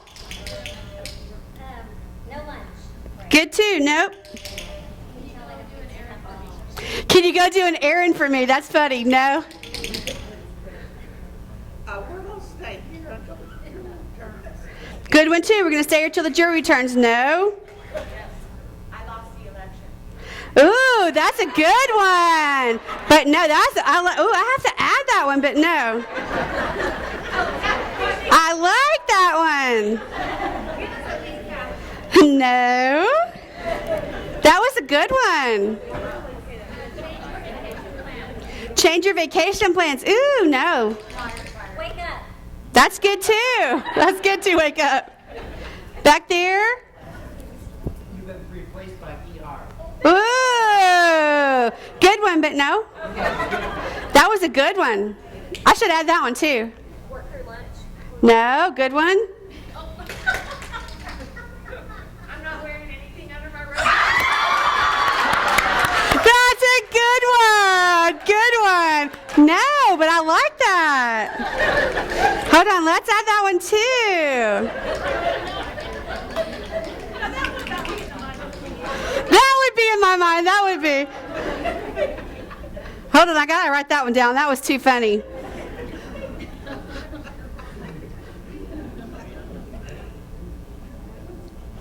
But those are wrong. There's still 2 more. I think you need to work on your train rate. Ooh, I think you need to work on your train rate. Would they actually say that to you? That's good, but no. I need to see you in my chamber. Ooh, scary. I need to see you in my chambers. No. You're fired. No. Did y'all give up? I need a rough of that right now. I need a rough draft of that right now. And the other answer was, I'm allowing cameras for this trial. It's going to be a zoo in here. Does that happen? I don't really know. I'm not an official. I just made it up. Okay, let's see. Hold on. I got to flip pages. Where am I? Okay, here we go. Okay, next one. Top 3 things. 3. Top 3 things you never want to hear from your scopist. I lost your job. Yes, 20 points. My computer crashed and I lost the job. Still them, still them. Still, team 6, yes. You're right like crap. That's a good one. Did you hear what she said? You're right like crap. That's good. No, that's funny. That's funny, you know. Oh, my rates have gone up. Ooh, my rates have gone up. No. I can't do the job. I can't. Yes, 30 points. I can't do the job. 30 points. My kid is sick and I can't get out the rush. That's what I have, but same difference. There's still one more. How many strikes do they have? 2. Okay, still one more. What have we been talking about all day long? Audio. No. Strike 3. I'm what? Working for someone else now? That's good, but no. That'll be a rough ride. Ooh, good, but no. I don't understand doing this. That's good too, but no. Oh my gosh, y'all. Think in the mind of Crazy Pam. What have I been talking about today? You give up? Leaving steno. What'd you say? Good's good. Untranslates, leaving steno, none of those. Can't hear inaudibles? No. That's a good one. I've been admitted to the nut house. Nope. I'm going back to school. I can't work for you anymore. School. Okay. Next one. Now let's see if our firm owners in here, I got this straight from my firm. I asked them this question, and this is what I got an answer to. Top 4 errors, 4, on jobs that are turned into your firm. Back there. Misspelled names. No, not really. That's good too, but, well, yeah, actually that kind of fits this one. Okay,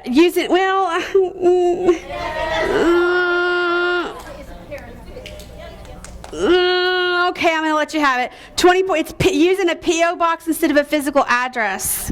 Same thing. 20 points, team 6. So it's still their turn. What's the question? Top 4 errors on turned in jobs, and you've got wrong information on your index. The transcript's not signed by the board. Ooh, that's a good one. Transcript not signed? No. Strike 1. Still them. What else? Wrong beginning and ending pages, or No. Strike 2. Wrong date. Yes, wrong date. 40 points. That's the top answer. Wrong date is the very top answer. What else? How many more do we have left? You have 2 more. And you have 1. You have how many strikes do they have? 2. They have 2 strikes. Top 4 errors on turned in jobs. You already said that. That strike? No. Steel, back there, purple. Time, they put 12:42 a.m. instead of p.m. Oh, that's good, but no. Forgot to bring in the exhibits. Ooh, that's good too. Forgot to bring the exhibits. No? Wrong witness name. No. That's good too. No? Wrong cause number. I have a paralegal that I didn't know for the longest time is dyslexic. And I was putting wrong numbers down. And the only reason I caught it is because I had a cross notice. And I'm looking at the other notes going, these numbers are all messed up.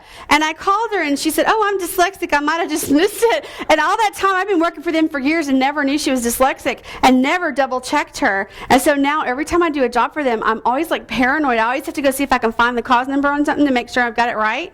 Because she gets the numbers backwards all the time. You were wrong. Yes! Wrong speaker, 10 points. Team 7, 10 points. Keep going. There's still one more. We also talked about this today. Like we haven't talked about enough, right? Still them. What? Yes, steno in the transcript. That is 30 points. That's it. That's all of them. And now here's a really fun one. Let's see if y'all get this one. Top 4 reasons reporters quit reporting. Carpal tunnel. Good answer, but yes, 20 points. That's team 7. Are y'all 7? Team 7. Stress. Top answer. Stress. 40 points. Having a baby. Ooh, that's good. No? Having a baby? Going back to school for something else. No. 2 strikes. Say it again. They married their judge. They married their judge. That's a good one. Strike 3. Who can steal that? Oh, that's good, but no. Arthritis, nope. Retirement. Ooh, I didn't even think of that. That's a good answer, but that's not it. It's more work than I thought it was, not all glamorous. Yes, 10 points. It's more work than they thought it was. It's not as glamorous as they thought it was. 10 points. There's still one more answer, so it's still their turn. Not getting paid. That's good, but no. Strike 1. Y'all still got more? There's still one more answer.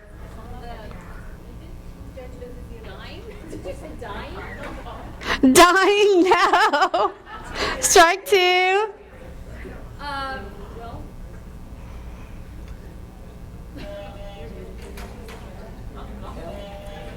3 seconds. Family. No. Strike 3. I'm not making enough money as I used Ooh, that's good too. No. to. Electronic recording. That's good too. No. Sick of attorneys. Yes, sick of attorneys. Sick of attorneys. That is 30 points.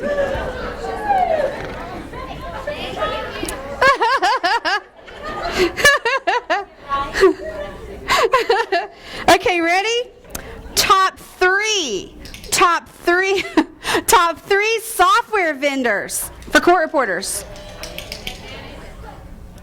Yes, that's 20 points. Keep going. It's their turn. Stenograph, 10 points. Yeah, she already got that. Oh, I know. It's still them, still them. One, 2. You already said stenograph. That's a strike. What's a strike? It's still them. Is that strike 3? That's 2. They got one more.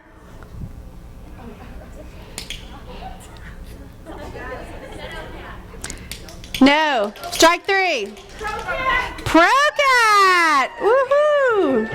That is on 30 points. Number 1 software as far as I'm concerned. That's right. ProCat is, she had the inside scoop. ProCat is just like Microsoft Word with audio. It is the simplest thing in the world to learn. No. Okay, ready? And my school's using ProCat. Okay, ready? Top 7 things. There's a 7. This is a big one. It's a hard one. Top 7 things a reporter should never forget. Bum, bum. I heard that. Bum, bum. Is that you? Okay. Yes, your machine. 70 points. Team 7, 70 points. Say it again. Time of the job, 20 points. Time of the job, that's right. Top 7 things a reporter should never forget. You've got machine and time of the job. Renewing certification. Good one, but no. Strike 1. Name of the attorney you're working for. Ooh, good 2. No. Like you. No. 2. Are you talking about in general or to take with you to a job? I don't know. Could be anything. Reporters should never forget. What? Swear somebody in. Oh, that is really good, and I should add that, but no, that's not it. That was strike 3. That was strike 3. Okay. For the steel ready, I'm going to close my eyes in here. Wait, everybody stop. 1, 2, 3. I heard you. Okay. Exhibits? Yes. 50 points. It's their turn now. Their turn. 50 points. Yes, 60 points. Laptop. Oh, power board. Ooh, that's good, but no. 1 strike. Directions.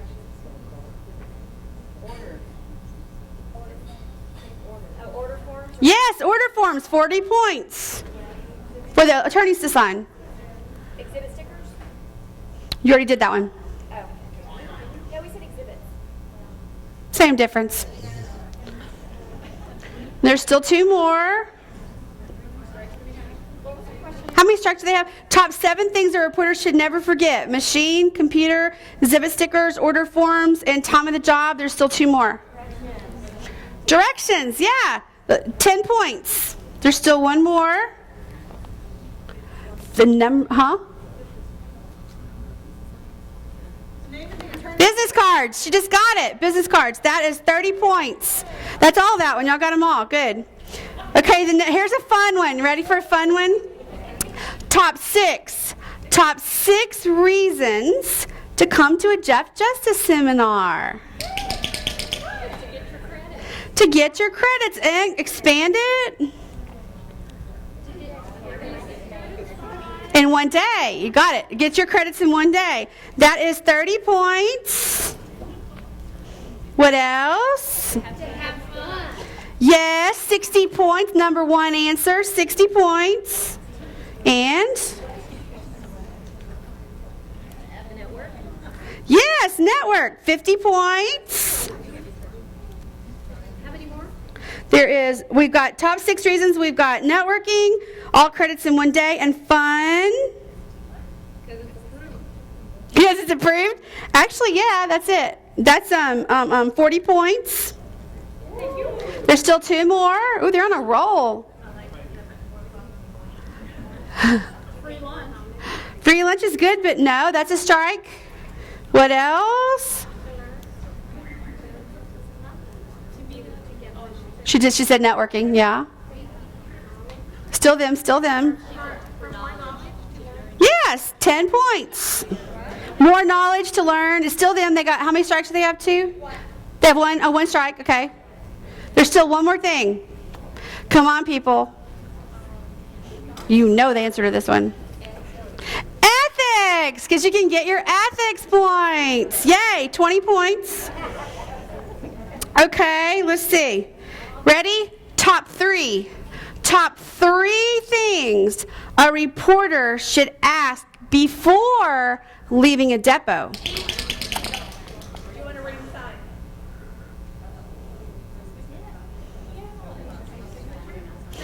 No, because you know why? Because that's just too darn easy. I hear bong. Who's bonging? Back there? Yes.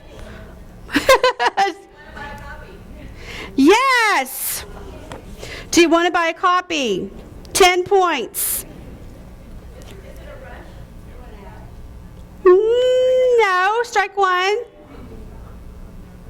It's still them. Loudly so I can hear you.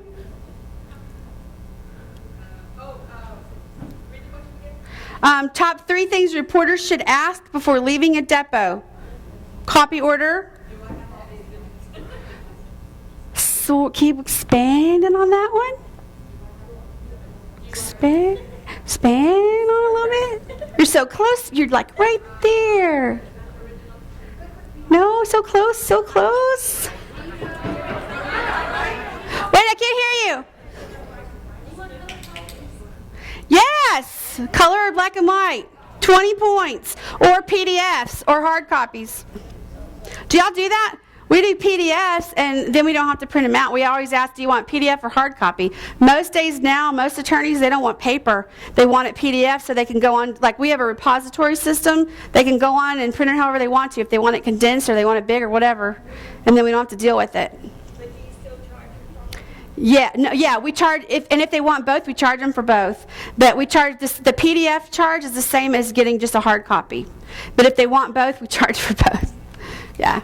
Some people do want both. There's still more answers to that one. And it's still them. Top 3 things reporters should ask before leaving a depot. Email address, that's good, but no. How many strikes do they have? Is that 3, okay? Wait, I got to close my eyes because I missed that one. Wait, 1, 2, 3. When do you need it? Good one, but no.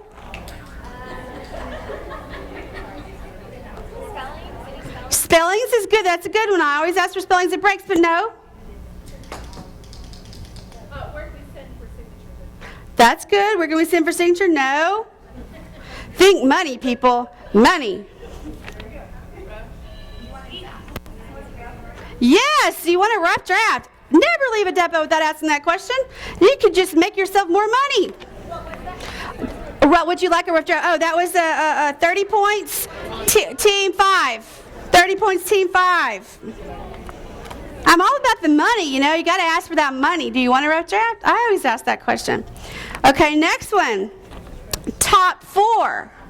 Top 4 advantages. Top 4 advantages for writing real time for yourself daily.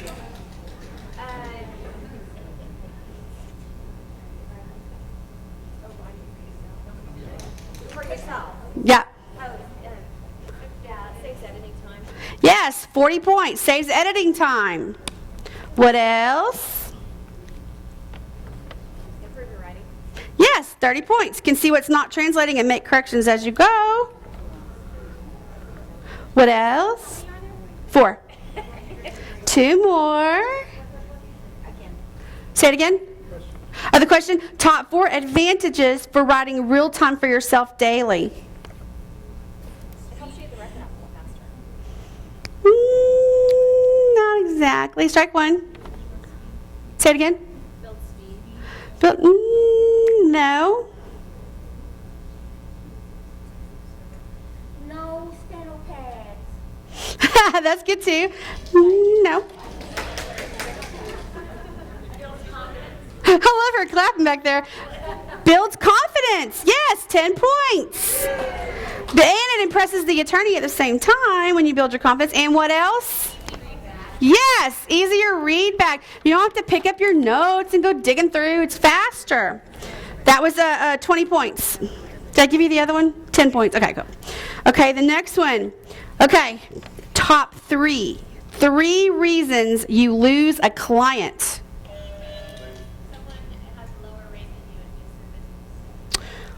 No.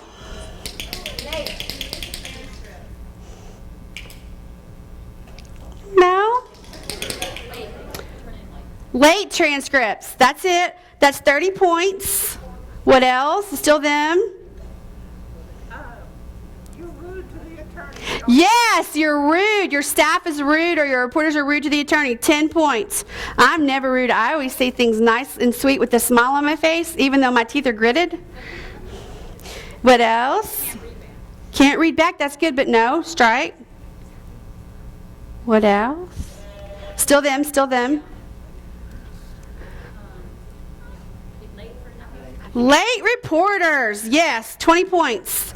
Attorneys get mad. They are cool if they're late, but if you're late, all hell's going to break loose, right? Okay, next one. I gave you those points, right? Sorry, you're so good. Thank you. Let's see. Okay, here's one. Top 3. Top 3 things to do during an interpreter deposition. Yeah, did you hear that in unison? Wasn't that awesome?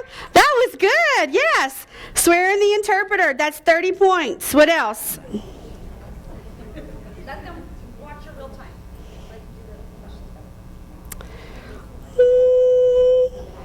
Okay, I got it. Okay. No. Uh-huh. Get the spelling. Yes, spellings, 20 points. And the question is again? Top 3 things to do during an interpreter deposition. Swear in the interpreter, ask for spellings.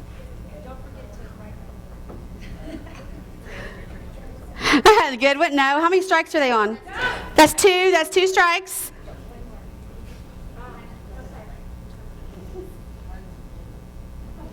Learn Spanish? No. Steal. Who's going to steal?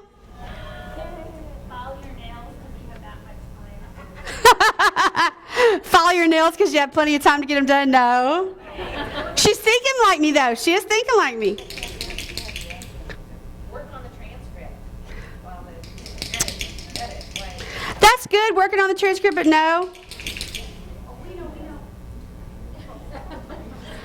Top 3 things to do during an interpreter deposition. Interpreted deposition.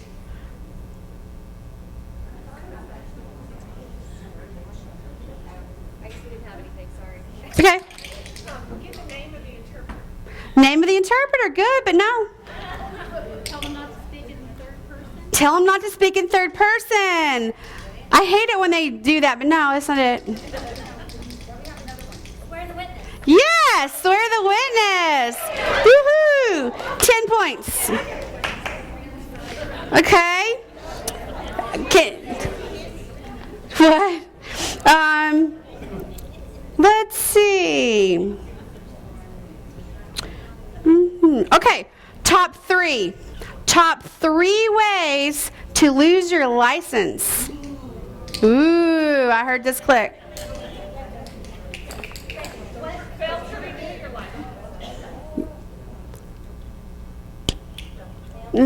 Little bit, expanded on that a little bit. On time, not on time, not 20 points, didn't pay your license fee on time. 20 points. There's still 2 more. Don't forget to get your credits. Top answer, 30 points. There's 1 more. said a felony conviction. That's true, but no. Oh, okay. Yeah, grievances filed against you? Yes, don't tick off an attorney so you get a grievance filed against you. 10 points. Okay, let's see. Top 3. Top 3 things that firms or salespeople for firms do to gain clients. Let me say it one more time. That was kind of weird. Top 3 ways firms or salespeople for firms do to gain clients. Send out calendars. That's good. Yeah, I would call that catering to the paralegals and the secretaries. 10 points, yeah. What else? Special rates? No.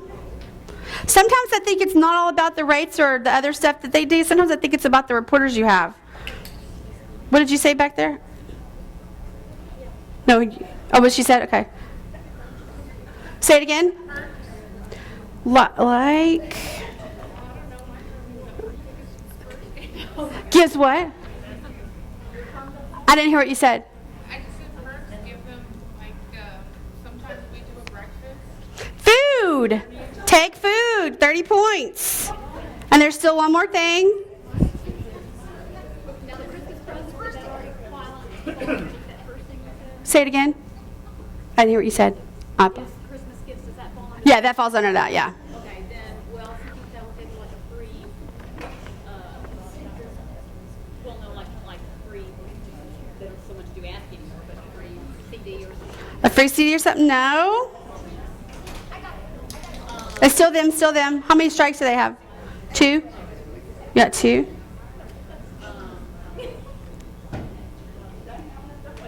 Top 3 ways firms, salespeople, top 3 things, I can't talk. Firms or salespeople for firms do to gain clients.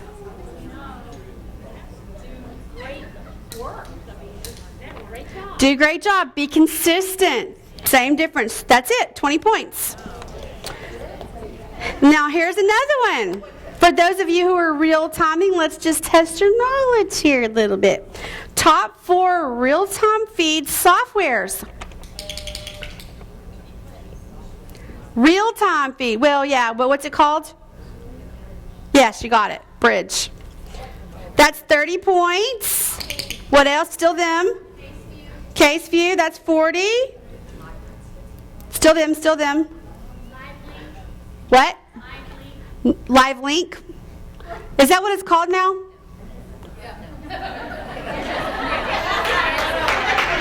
I don't think it's it, right? That's not it. That's strike 1.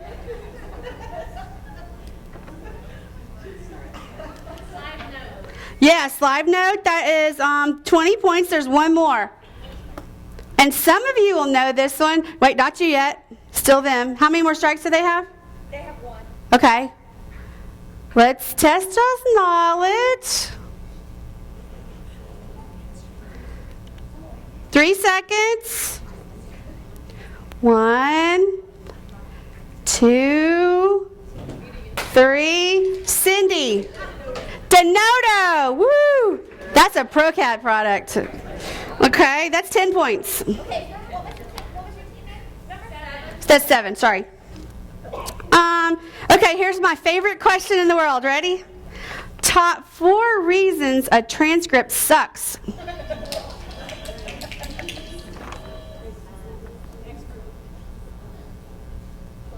But you mean like, because is that sort of like the errors one, or is that, what are you asking? Yeah, I don't know. Top 4 reasons the transcript sucks. Like for the reporter or for the person reading it? Just sucks in general. Still their turn. Say it again. Yes, interruptions. That is 40 points. What else? It's still them. Punctuation isn't placed properly. That's good, but no. Accents. 20 points. Still 2 more. Fast talker. That's good, but no. How many strikes are they? 2, okay. No. Strike 3. Back there. Speed. That's good, but no.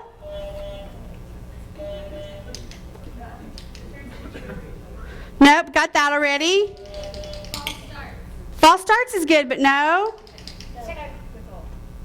Too much technical jargon. No. Fighting. I would call that screaming colloquy. That's 30 points. I have screaming colloquy. That's good. So y'all, it's y'all's turn. That's 30 points. One more. Top 4 reasons your transcript sucks. It's still them. Stuttering, no. It's their turn, their turn.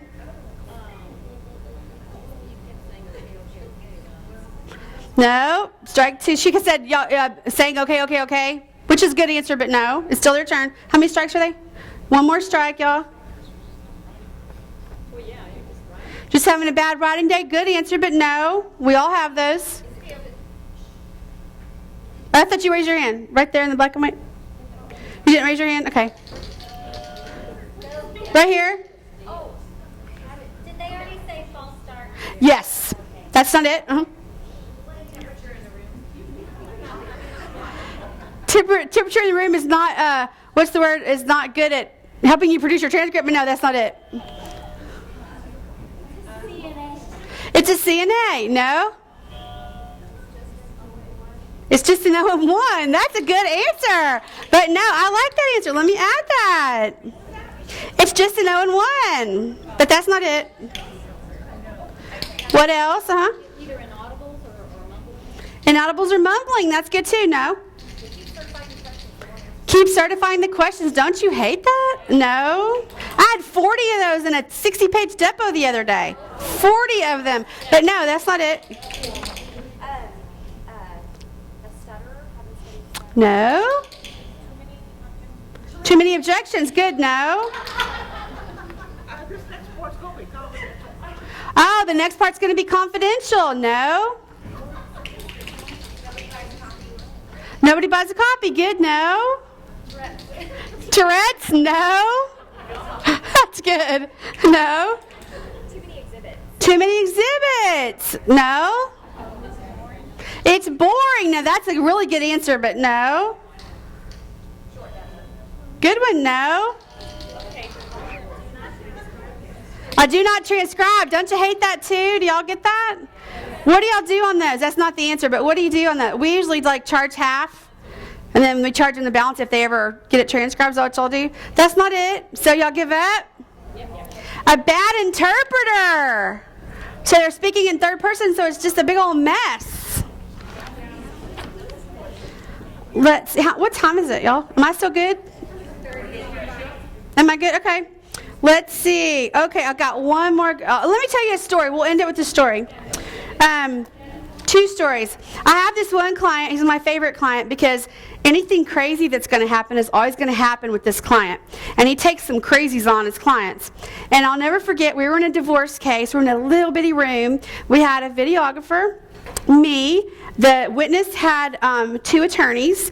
the ex-wife was there, and her attorney, who was my client, and the ad litem attorney was there.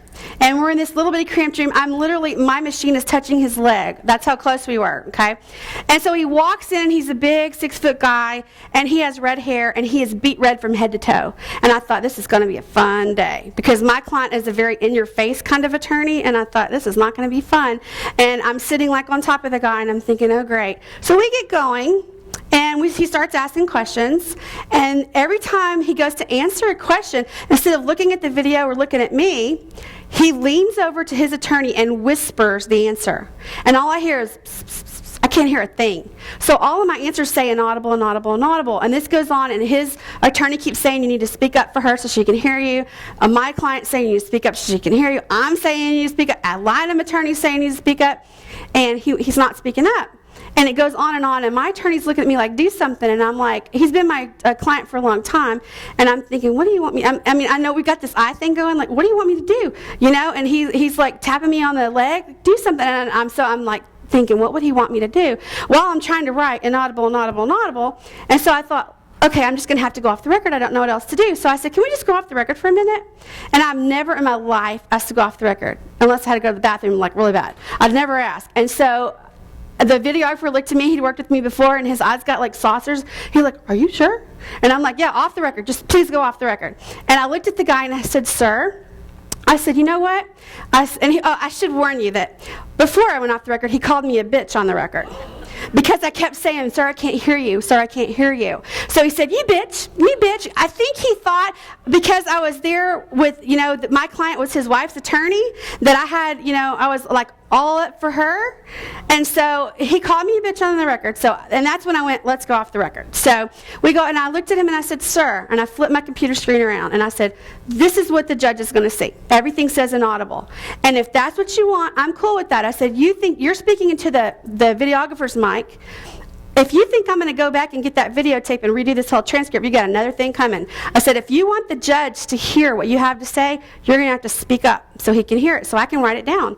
And if you don't, I'm cool with that. I'll just sit here and write inaudible all day. I said, let's just go take a little break. You go talk to your attorney and decide what you're going to do and come back in and tell me. And I'll be writing inaudible all day if that's what you want. I get paid by the page. I'm cool. Let's just do it. So he left the room. I said, go ahead and take a break. And he's calling me bitch all the way out the room. He goes out the room with his attorney, and my client's getting mad. Don't call my reporter a bitch. And so everybody's like arguing, and so I go out the room, and I'm like shaking because I've never asked to go off the record, and I'm shaking, and I go to the bathroom, and I come back in, and I looked at my attorney, and I said, oh my God, I hope that's what you want me to do. You were giving me this look, like do something. And he goes, no, that's exactly what I wanted you to do.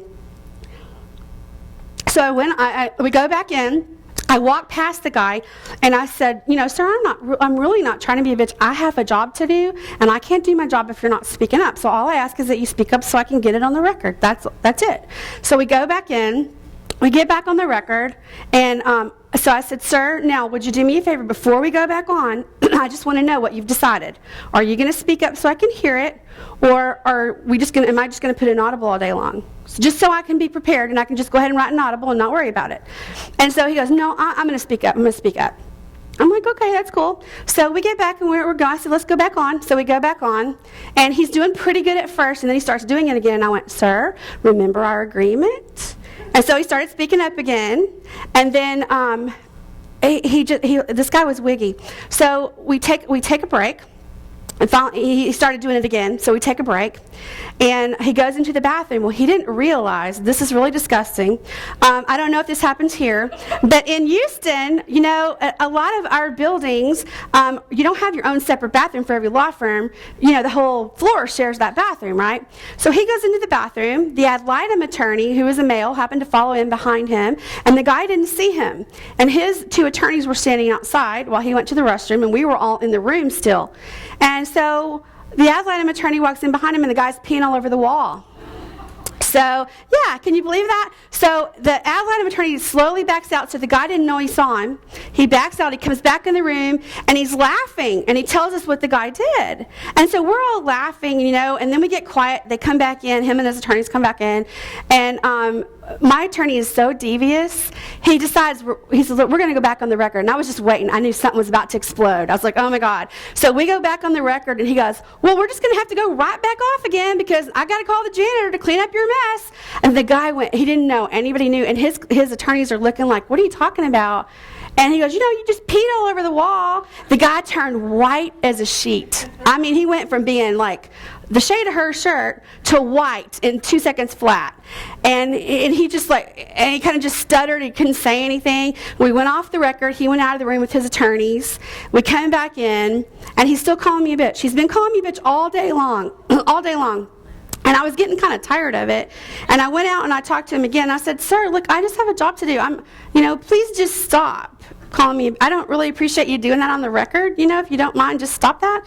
And so we go to lunch. We come back.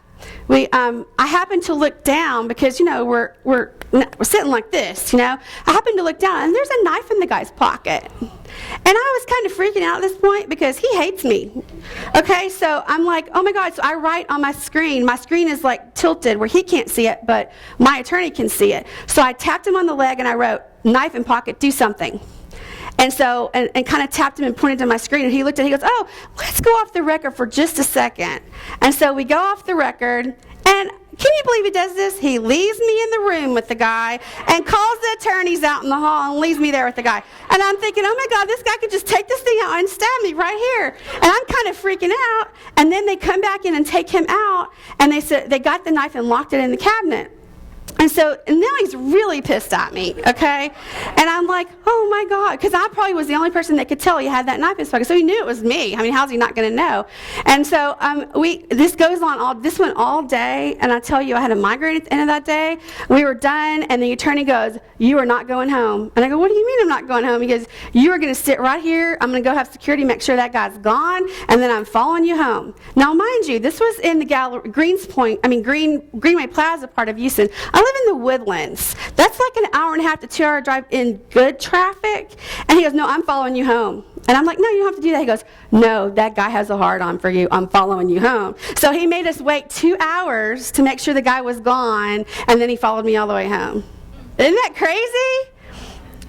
I swear. And then I had another one with him. This will be a shorter story. I had another one with him. Sorry. And I swear it's always with him. It was some kind of business case, and we had this little guy. He was in a little Italian, not much taller than me, big nose. He reminded me of something to be in The Sopranos, And he was bad news. And they put me in the room with them, and it was just 2 attorneys, and his client was this little Italian guy, and a big tall guy. And they leave me in the room with these 2 guys while one goes to the bathroom and one goes to make copies. And I'm thinking, they won't be gone long, and I needed to go to the restroom too. And I'm thinking, they're not going to be gone long. And they look at me and say, you watch them and don't let them talk. And I'm like, no, that's not my job, I'm thinking this in my head, And they said, don't let them talk, just, and you guys listen to what she says. I'm thinking, like, right, they're going to listen to me, right? So all of a sudden, and they're on either side of my computer screen. So I'm kind of like, oh, okay, we'll see what happens here. And they start doing how people just sort of pick back and forth? They started doing that yeah stuff, back and forth, right over my computer screen. And I'm like, gentlemen, didn't they just tell y'all not to talk? And I'm thinking, they're going to knock over my computer any second, So I shoved my machine underneath, and I said, okay, I have to go to the bathroom, because it was getting bad. They were just getting closer to each other and closer to each other right over my computer screen. And I'm like, I need to go to the restroom. So one of you stay right here, one of you go in the lobby. Follow me out. So I took one of them out and put him in the lobby. And I run to the restroom, and I was afraid to leave them anywhere alone, because it was like happening just like this. They would get closer and closer. So I ran to the restroom, I come back, I hear this yelling. I'm like, oh my God, they didn't mind. And so I come out, and all of a sudden, and they're literally in the reception area of the law firm, and they're nose to nose. And the receptionist is under the desk with the phone calling security. It was this little older lady, and she was freaked out. And I was so mad, because what did I just tell them? Not to talk, right? And their attorneys were still not back. I don't know what they were doing, but they were not back. And so I ran him, not even thinking, just being mad because they didn't listen to me. I walked in between them, and I still can't believe I did this. I walked in between them and went like this and shoved them apart. And I said, what did I just tell you? Did I just tell you not to talk? And she's screaming, you're going to get killed. You're going to get killed. And so I was like, you go over there and you go over there. I don't want to hear another word. And all of a sudden, the attorneys and the security guard come running. Are you okay? Are you okay? And I know I was probably all red because I was mad. And they're like, are you okay? And I'm like, I'm fine. I'm just pissed off. I just told them not to talk. You said for them not to talk. And they start laughing because I'm always like just kind of calm in depots. And they both start laughing. And the other guy, he goes, will you be my court reporter after this? That was too funny. You know? And I made him go back in the room. I made him apologize to the receptionist. I said, go over there and apologize to her. Get back in that room and I don't want to hear another word. And they were both just laughing. It was hilarious. And I still can't believe I did that. But thank you, guys. Let's hear it for Baxter. Books are up here if anybody